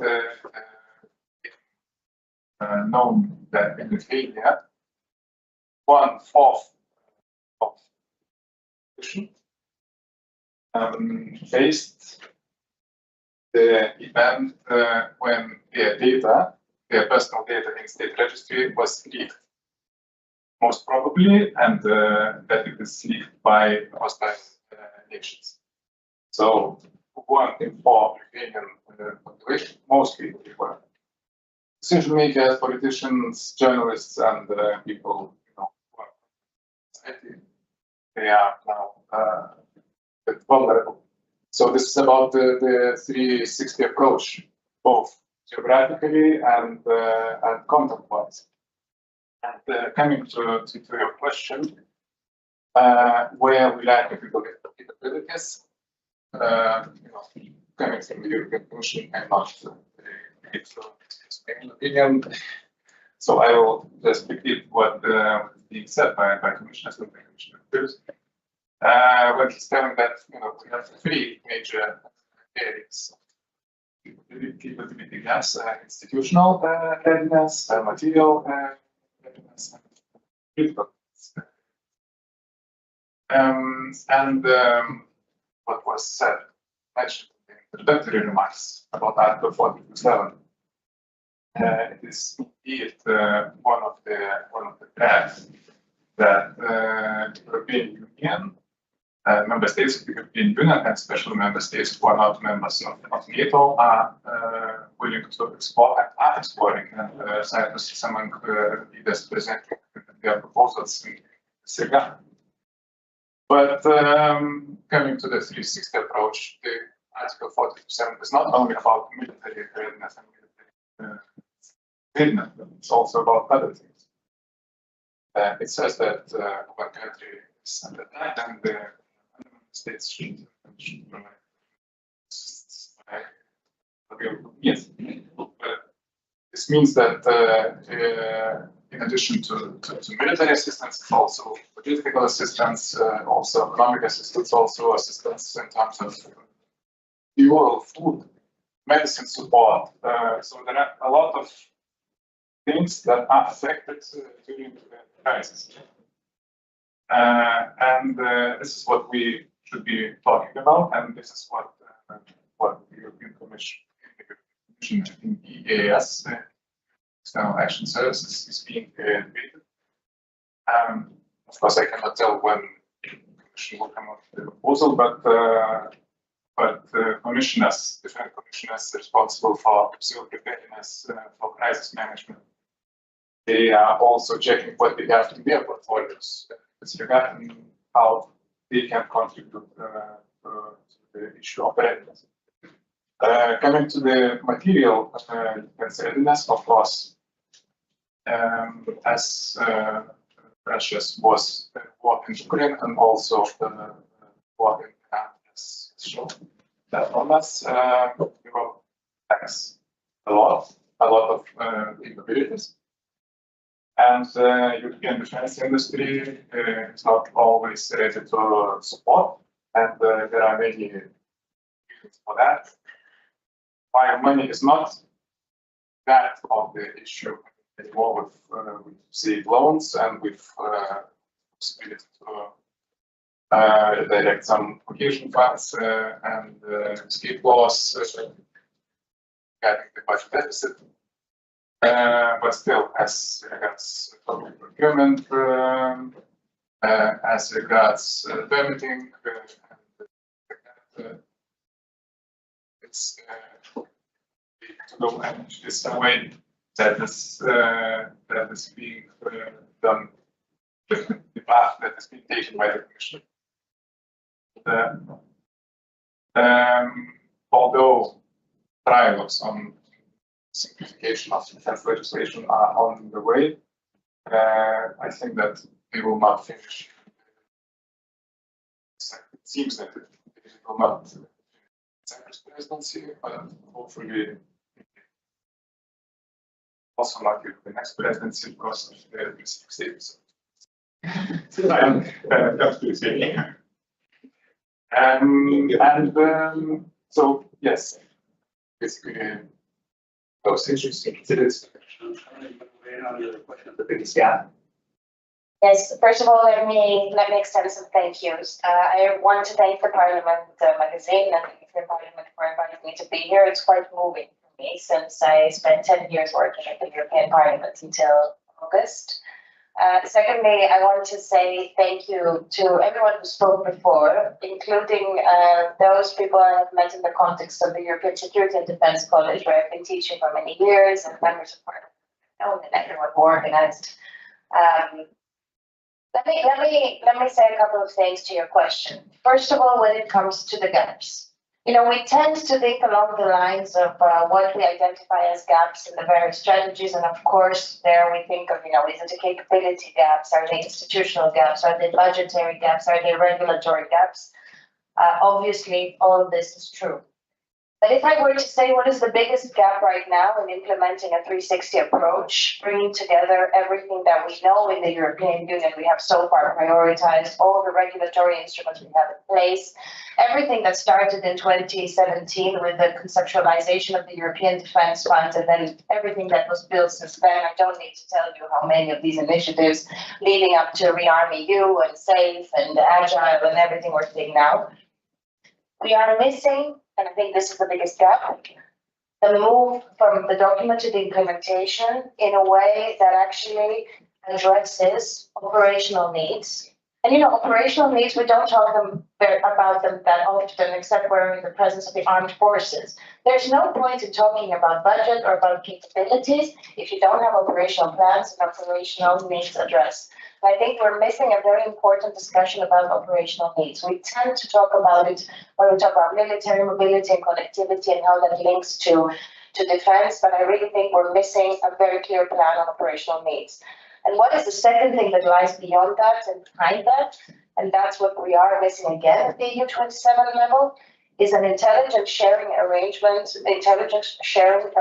that is autonomous, both in terms of its technological capability, but also in terms of its confidentiality.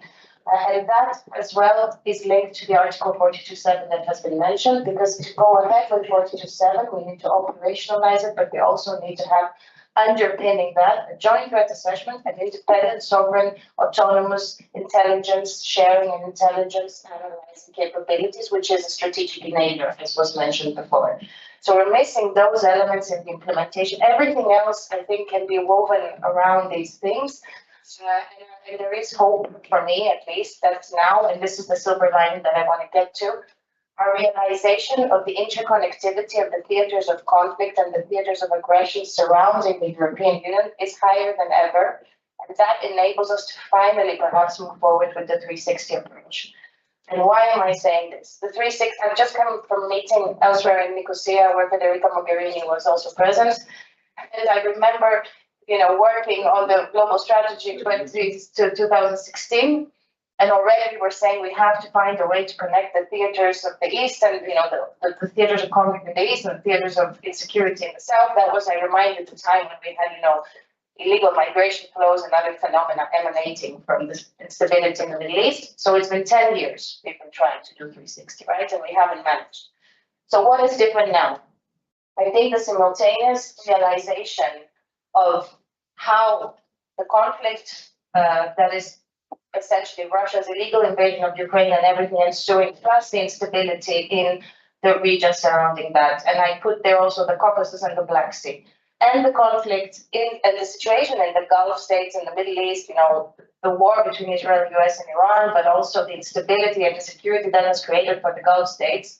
Plus, let's not forget the space between Iran and, basically Iran is connecting the two theaters, right? If you think about what's happening, Russia, Ukraine, think Central Asia, this is one space, right? It's a huge space of enormous instability in the borders of the European Union. And if anything, this is really connecting the threat assessment among the EU 27. The second thing that is connecting the threat assessment between the EU 27 are two new phenomena that characterize both those wars. One is technological advancement, the type of capabilities, the type of technological warfare, the importance of space-based capabilities and information gathering systems, but also drones, counter drones, we'll hear more, everything that is to do with technology. These wars cannot be fought without them. And second, the importance of connectivity for both these theaters of war. And here, when I talk about connectivity, I mean the way of the military transport, I mean the way we manage to have energy, access to energy in both those theaters of war, corridors or other elements, digital secure connectivity. None of these battles, if I may use that very colloquial term, can be won if we don't have in the European Union a very concrete plan. And I think everywhere from the Mediterranean to the Black Sea to the Baltic Sea to the Arctic and then leading to the Atlantic, so this covers the whole European space, it is becoming very clear that these are the elements that connect these theaters of conflict. That is why a 360 approach is now more than ever evident. And here I want to add something that we don't talk about very often, which is also that there are member states of the EU that have for a long time been crying out the need to pay attention also to the instability in sub-Saharan Africa. And that is also linking all of this in the 360. So just to close here, I think, we are in a terrible geopolitical time. No one will argue that we are not. But if there is one silver lining to your question, it is that we have these elements there now that are able to bring the EU 27 together and say, looking forward this year, we're supposed to have a new European security strategy. We are supposed to have a new multi-annual financial framework that addresses these issues. And I do hope that, the vision of 360 will inform that, not least because when you sit in Cyprus today, and I finish here, in October, my institution wrote an article about why the Lithuanian and the Cypriot presidencies should work on Article 42.7. And we were inspired for that by the incursion of Danish airspace by drones at the time. And, at the time, that wasn't so, people read it. But then in March, we brought this up again. This was more than ever a sense of connectivity on the threat assessment between Lithuania, Cyprus, and across the EU. Thank you. Thank you, Elena. Lots to come back to there. Olympias, from the industry side, I'd love to hear your perspective. Thank you, Chris. If I had to summarize in just 10 seconds, Cyprus is the country that has a clear political vision on how to acquire present capabilities and a clear appetite and a vision also on how to develop European capabilities. This is precisely the reason why we were excited to sponsor this conference here in Cyprus. Just a few words of introduction in case you do not know us. Theo is a company incorporated in Cyprus with main facilities in Greece and also production facilities now in Germany, in Belgium, in Denmark, in Latvia, in Spain, in the US, in the Middle East, and Asia. In short, we are the global leader. Yes, there is a European case where you can start from a country that is not known for defense, for advanced defense capabilities, and you can become the global leader in what we do in electro-optics. We supply 72 countries, including the US Marines, into 26 NATO and NATO allies. We're the star of innovation for 2025, according to the European Commission and the European Investment Fund. This is the introduction. Let's move now directly into Cyprus. How to acquire present capabilities. Why we insist on Cyprus? Cyprus is one of those countries that are clearly leading the way in the policy making in Brussels and in Europe in general. Why? We come forward with a very clear message that we need joint procurement. This is not easy to say. Joint procurement has been hovering around 20% or even below, in spite of agreed political ambition since 2007, the European Defence Agency.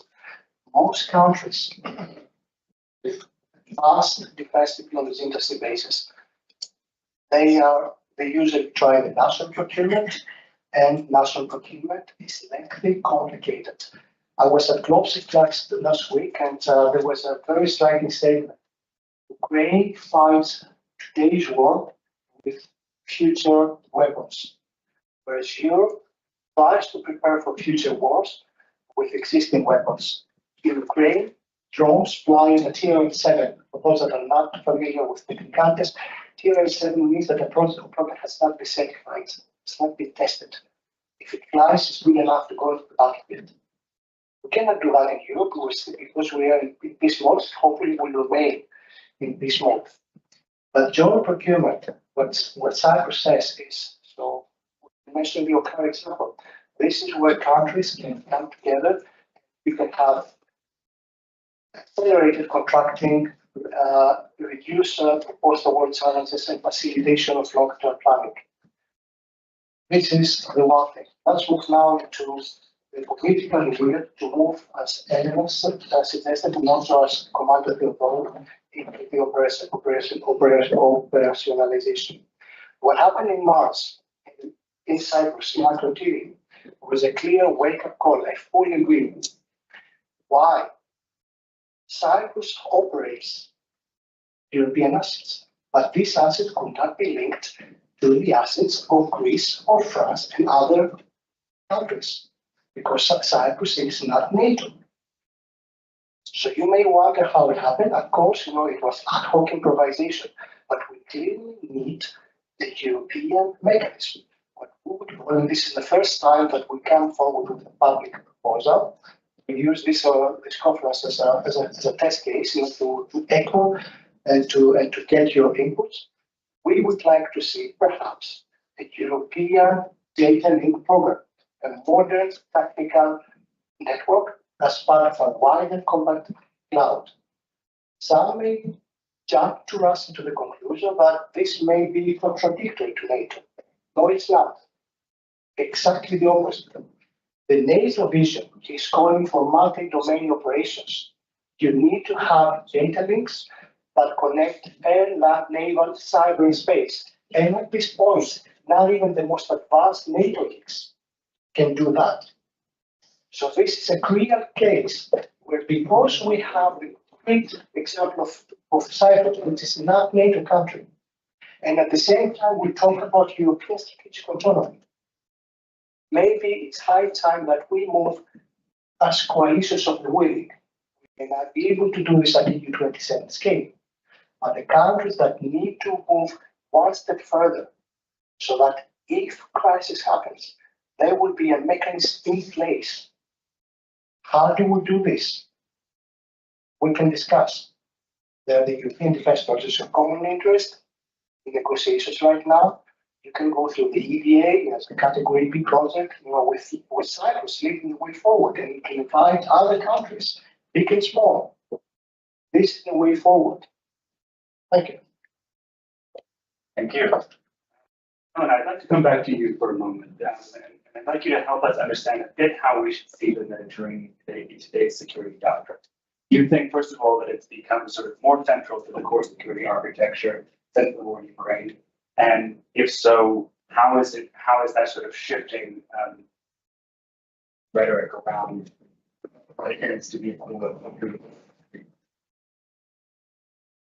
Yes, thanks for that. Allow me to also start by adding the one thanks I omitted because I was not aware that Theon is also sponsoring this conference, and I really want to help them for that, thank them for that, but also for our cooperation. Mediterranean. The Mediterranean has always been important to European security interests. But just, I would just perhaps say that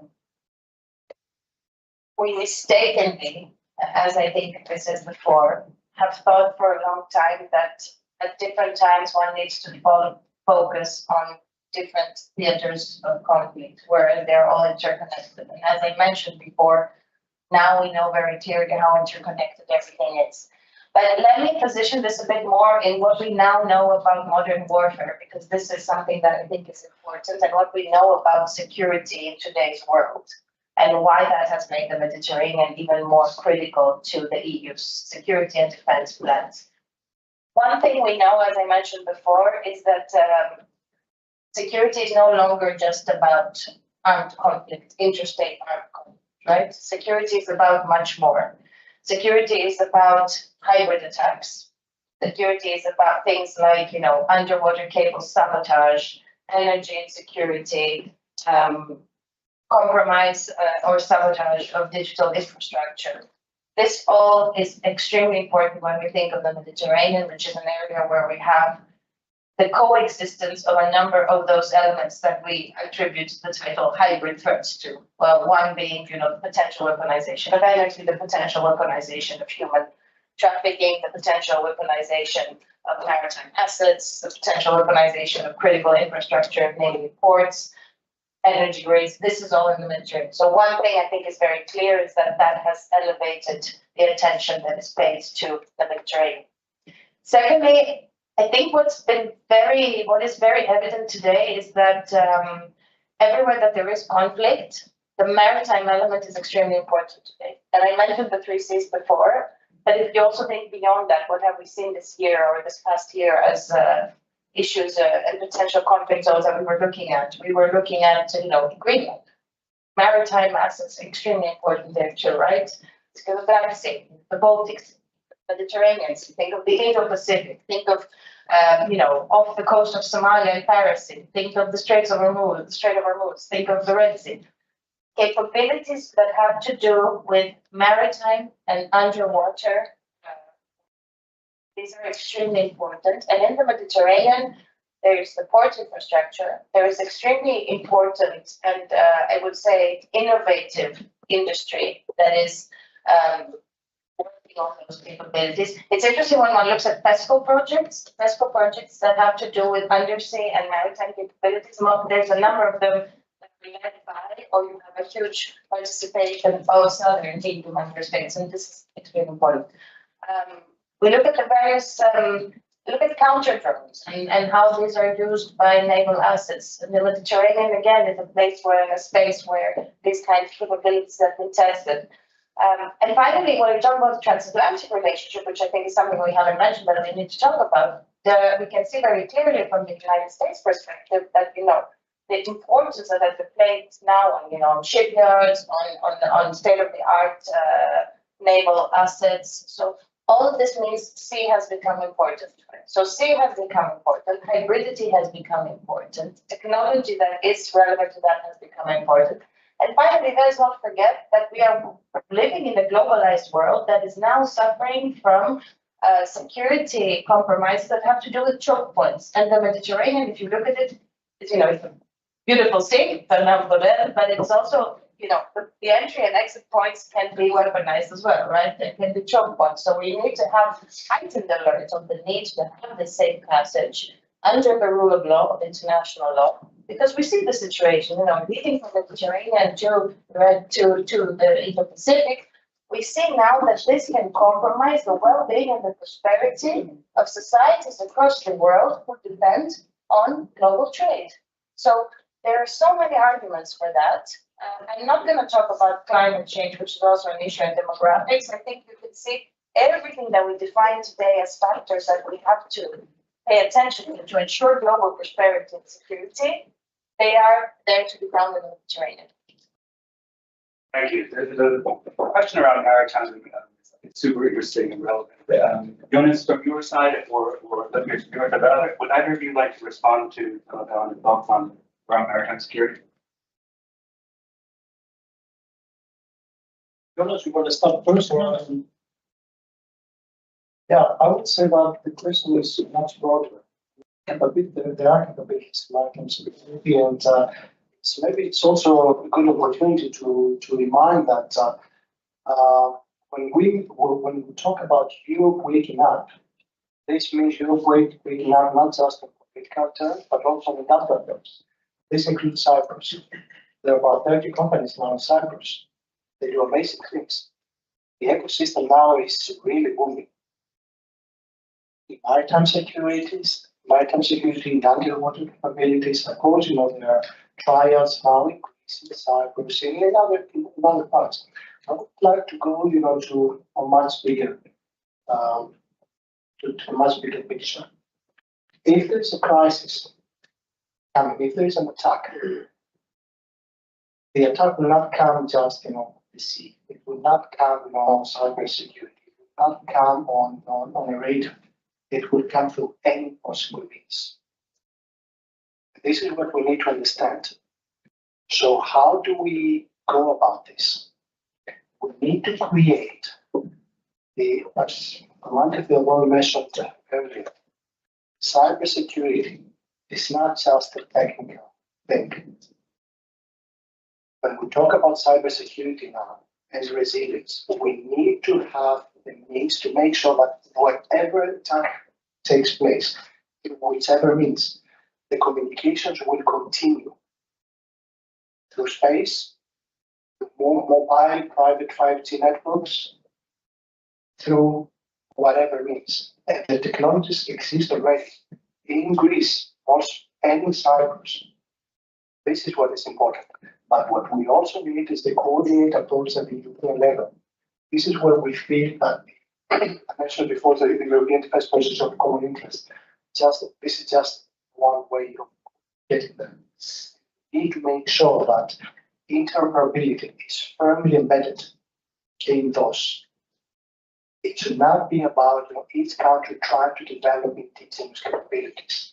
It should be about countries making sure that they will remain resilient whatever happens, and that they can only do in collaboration with others. Our key political statement is that national autonomy should not be built in silos in national sovereignty. It can be built, again, I'm praising Cyprus because it's very, you do not expect this to come from a country into Europe. Cyprus is leading the way because he talks about collaboration. Yes, you can do it bilaterally. It's also Greece and Cyprus work together, Cyprus and France work together. Multilateral, coalitions of the willing. You can do it at EU27. Have the coordination of all this. So coming back, yes, maritime security, we need to have collaboration. But we should not be focusing on just okay, if we have the perfect maritime security solution, then we are safe. No, we have cyber security, we need to electronic warfare, we have to have the communication from space, and you need to have the data links, interoperability, connecting all those. So, as I said, if someone tries to hit a node, then there will be other ways for the system to remain resilient, the operational forces to continue to send information in real time. Yes, to build on what was said, I want to step back into the philosophical or theoretical level a bit. we are talking about security. We are talking about the European approach toward security. But what do we exactly mean by the word European? Is it EU level or is it level of European states? Because these are two different things, and not theoretically but also practically. If you ask some of the member states of the European Union, they would say that national defense and national security is the national issue, and the European Union should not do that. And this is one of the potential obstacles during the trials and so on. So we have to be very clear what we mean by saying European, because at the EU level, it's not a lot that can be done, and I think 47. There are opinions that it's very difficult to be operationalized at the European Union levels. And therefore, we have to broaden our discussion to say that, seven, and so projects, be it in the area of security of Mediterranean, be it in the area of air defense or anti-drone defense, they might go beyond EU member states, and why don't we put which has the best battle-tested army, two battle-tested armies, but we don't want to see here. Also, United Kingdom and Norway, are they also part of the European security? They are not part of the EU security, but they are part of the European security. Therefore, maybe other formats of cooperation, not the EU format, but maybe based on the coalition of the willing, as we said, maybe based on the E5 format, also developed into something else, which is the possibility of the European Security Council on the basis of the E5. Maybe this is also where the discussion should be. But the European Commission is just the facilitator and promoter of the ideas.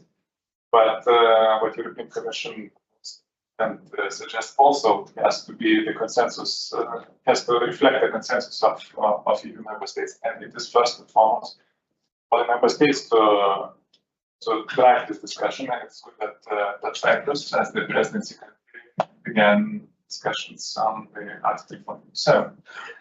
So let's talk also in broader terms about the European security.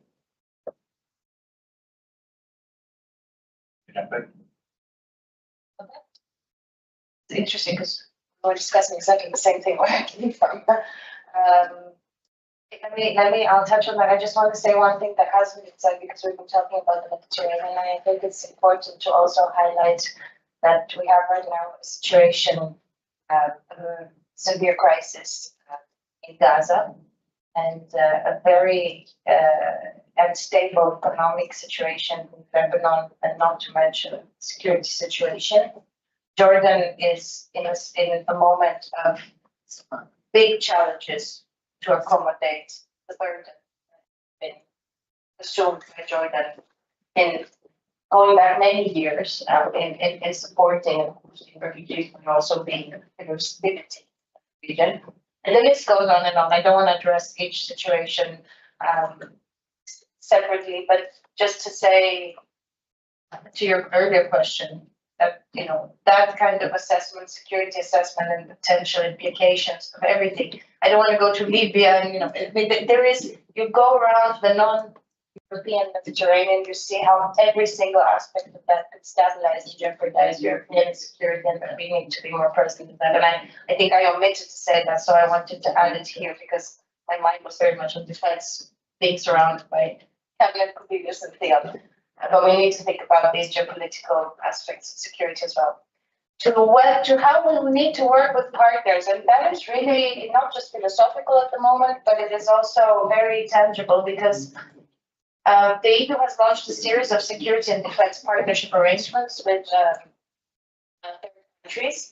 And in challenge has been deepening the way the EU itself works on defense. So on the one hand, we see a deepening of defense cooperation at the EU level, both because now there is financing from the EU level, there is support of industry from the EU level, there's specific issues to do with supply chains, there's intra-EU procurement that are being boosted. So there's legislation, there is budget, and there is also Article 42.7, which clearly concerns only the parties to the treaty. So it really concerns building more binding rules for intra-EU solidarity and mutual assistance. So there's definitely a move towards deepening EU defense cooperation. You might call it EU Defense Union, that the Commission calls it.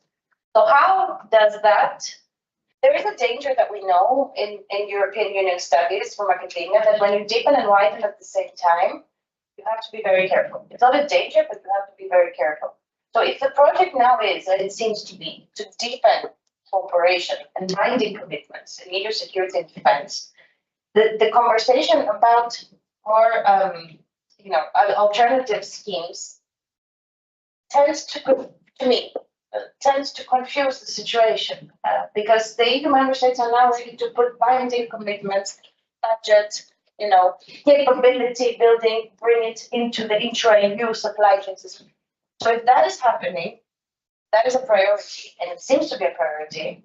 I will be the first to say no one can work without partners today. And I think the direction of travel with the UK, with Norway, with the United States, with Ukraine, of course, Moldova is very correct.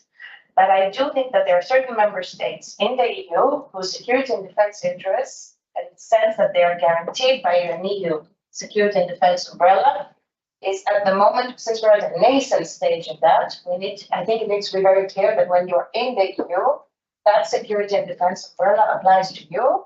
And as an EU member state, you have decision-making power to be first part of the EU, then decide on the arrangements with the third countries. Having said that, as is very clear, I think unanimously in the EU to support enlargement towards Ukraine, Moldova, in a way that also protects until we get there, because enlargement is a conditional process, but in a way that finds their security interest against the aggressor. I think everyone agrees on that. But it is important to say we're deepening EU security and defense cooperation, and the core parties to that are EU 27 member states. Thank you. Well, to sum up some of what I've been hearing, it sounds to me as though some key areas for interoperability, security, but to your point, that doesn't have necessarily happening at the EU 27 level. It can be in a coalition of and of course, to your point on this, that what is European security? How do we think more broadly about where NATO countries that aren't in the EU fit into that, or their neighbors that aren't involved in either the EU or NATO? So there's a lot to think about there, and I just wanted to sum that up before opening it up to the audience for some questions in our final 5-10 minutes here. I'm sure people have a few. And before that, please. Just, I will try to throw some oil in the fire, but we cannot decide as European Union what is threat. For example, Turkey's threat for Greece and Cyprus. For some other European countries, Turkey is an ally. If we cannot decide who is the threat, that will decide for our common defense. Would you like to take that? No, I want to go.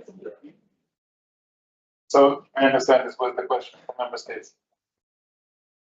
So that was the question for member states. What about the commissioner? My friend Rodriguez. As I had mentioned, Commission left only on the consensus between the member states. Yes, I mean, the Commission cannot write proposals that would be against the will of one or another country, including Cyprus or Lithuania. So that's always a problem with the European Union, that the European Union somehow manages to avoid that overcome. So I think that we were all commanded that. Yeah, obviously, it's not for industry to comment on the high-level politics and government decisions. But perhaps, yes, I can fully subscribe to the view that we cannot have sessions as to what country. But some countries would be more inclined to see Turkey, not the case as a partner, as an enemy. But the same holds true for Ukraine or for any other country. What really matters is from a European perspective, is for Europeans to invest heavily in European capacities, so that if a member state feels the need to procure the capability, they know that they can rely. I can be very specific. I can go back into data leaks, interoperability, or when a country procures capability, they don't just buy the product, they buy the reassurance that what they will be using, it will be available and it will be trusted. There will not be any Trojan horse inside, for example. So this is where it's really important to this is the message what we give also to the member to the customers. Careful what you buy, what you invest in. You can, of course, invest in all the self capabilities, but will you have it? When it's required. In our case, yes, it's we are a fully European industry. We have 100% ITAR-free technologies. We have 100% design authority. We're not dependent on non-EU country permission to customize, modify our products. So this is what the customers prefer us for. This is the message for the political leaders in Europe. Invest in European autonomy. This is not in contradiction to having a strong transatlantic ties or strong collaboration between NATO and the EU. Most things can go hand in hand.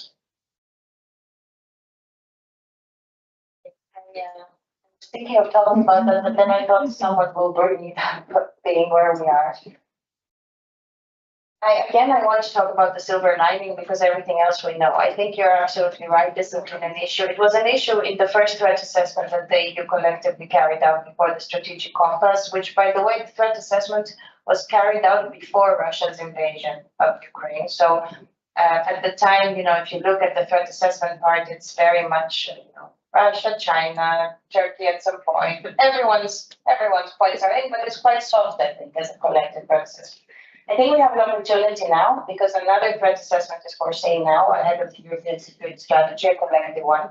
And I think this time, in some ways, I think for my countries, and here I speak personally as a Greek and a Cypriot, it is easier to point to the manifestations of the threat because they are the same now, because there's occupation in Ukraine and there's occupation in Cyprus, because there's incursion of airspace in the north and in the south.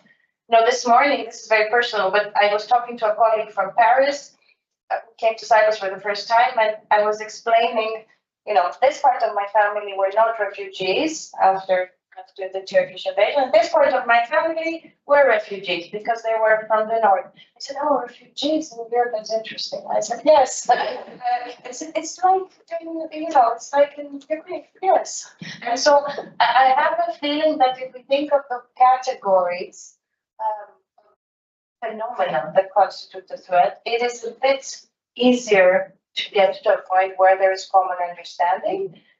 And at the same time, as European Union, which has always had a pro-international law constructive approach based on diplomacy, because we keep talking about defense, I think, we should also think about the fact that the EU is also a force for soft power to make clear that, we have also the diplomatic means at our disposal, and we should also use those to engage when engagement is proactive, positive in engagements with other countries. But at the moment, I think, the threat assessment would benefit from sharing these kind of shared experiences of what it constitutes to be under threat, under occupation, and so on. Thank you, Anna.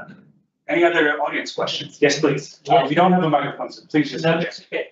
Well, the main problem seems to me that there is no commander of this European army. So, I mean, taking into account the speed of the events that today's world, we cannot wait for a European Council consensus to see if this European army will go to war or not go to war. I mean, we have seen the situation in Iran, we have seen in Ukraine, the war starts in 1 day and then it's so fast. By the time we have a consensus, the events have passed by before our eyes. So we need some kind of mechanism. I mean, I don't accept this position that we need a consensus.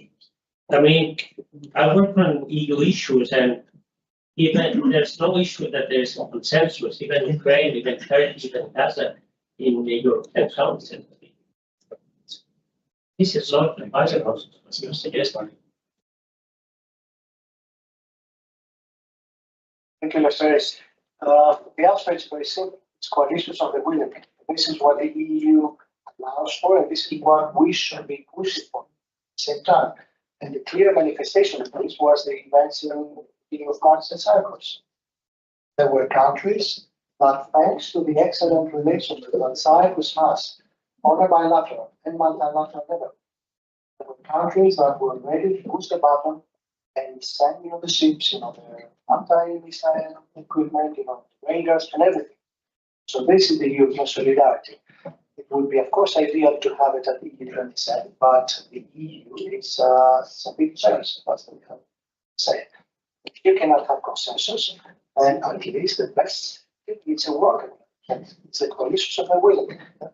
Again, I cannot overemphasize how Cyprus is showing the value of preserving, maintaining bilateral and multilateral alliances, because this is, where the true friends show their value when the real crisis comes into play. I'd like to ask a question regarding Article 42.7. How great, how important the potential of this article could be? How strong the European Union want to see this article, given its non-compelling nature of providing necessarily military assistance by one state to another. So what's the potential of this article in its interpretation and within the context of given the aspirations of the European Union to become a reliable global actor? Thank you very much. Thank you. Jonas, would you like to start with us? Sorry, in connection with what Olympios has said about synergies and about coalitions of the willing, and how this could be interpreted under Article 42.7. I would link both questions with another debate about the European pillar of NATO. And the question of European command, well, it's one of the questions that European Parliament is quite willing to take on, and also adding to my answer to the question, European Parliament would act as the institutional lobbyist for governments in this. So, in order to answer about the importance of Article 47, it's a long debate. It would be another hour of the debate, but I would see two aspects. One aspect is the military aspect, that's related with the relation between European Union and NATO. But another aspect that I talked about during my introductory remarks is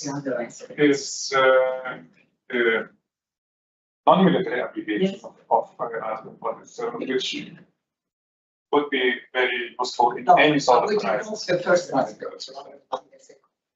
So, the discussion of member states about the original dates that you've been at the same time. You want to go in? I think we have just a few seconds. I think it's a very important question, and there's a few things I think that need to be said. This article was conceived at a time when defense budgets were extremely low. You look at the way the EU collective defense budget has increased since the Treaty of Lisbon, we are now more than double collective GDP, percentage of GDP, and absolute numbers actually, on defense spending, which means what? Which means that now member states have many more military capabilities at their disposal, including since 2015, when it was the first time that the article was invoked, right? So there is more military capability. And additionally, there is EU support for collective procurement of defense capabilities. The one question that needs to be answered is finding operationalization of 42.7. How does this get linked with how, who owns those defense capabilities that are collectively developed through the defense fund and others, which is 2 or 3 or 4 member states. So it has to do with the whole architecture of what is being built right now, the support for industry, the support for the incentivization of collective procurement. So I think this is something we have to look at. Until now, 42.7, when you look at what the External Action Service has been doing, the tabletop exercises, the plans of counter operationalizing have mostly been about cyber defense, the degree of space, and the degree of maritime. But I think, we need to have a more concrete plan laid out about how it works specifically when you have land attacks, air attacks, and other types of things like that. And one last thing, which I think links it to the previous question, we tend to think about the time element of how long it takes to do something. But, we also have very successful operations in place. And if you look at, Operation Atalanta, Operation Aspides, operational parts, especially in the maritime operations, are really, really successful. And it also has to do with the gradual buildup of military command that is headquartered in the External Action Service, the EU military command, the EU military staff, and how they're working closer together. And I think we need more of that in order to move. Final word at the end. Yeah, final word.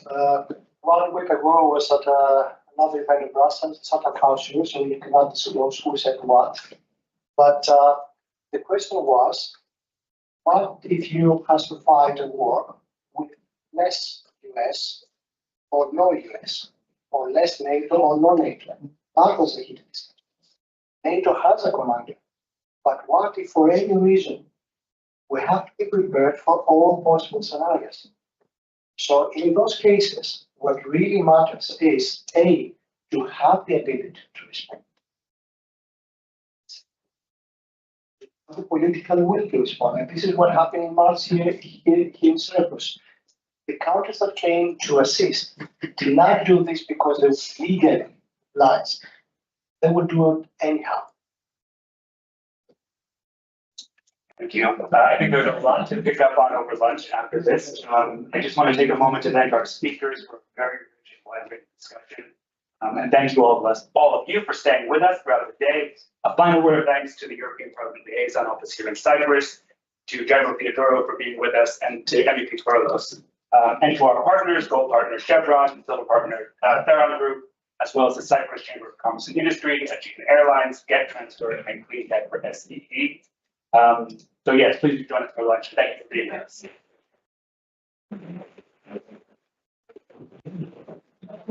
Yeah.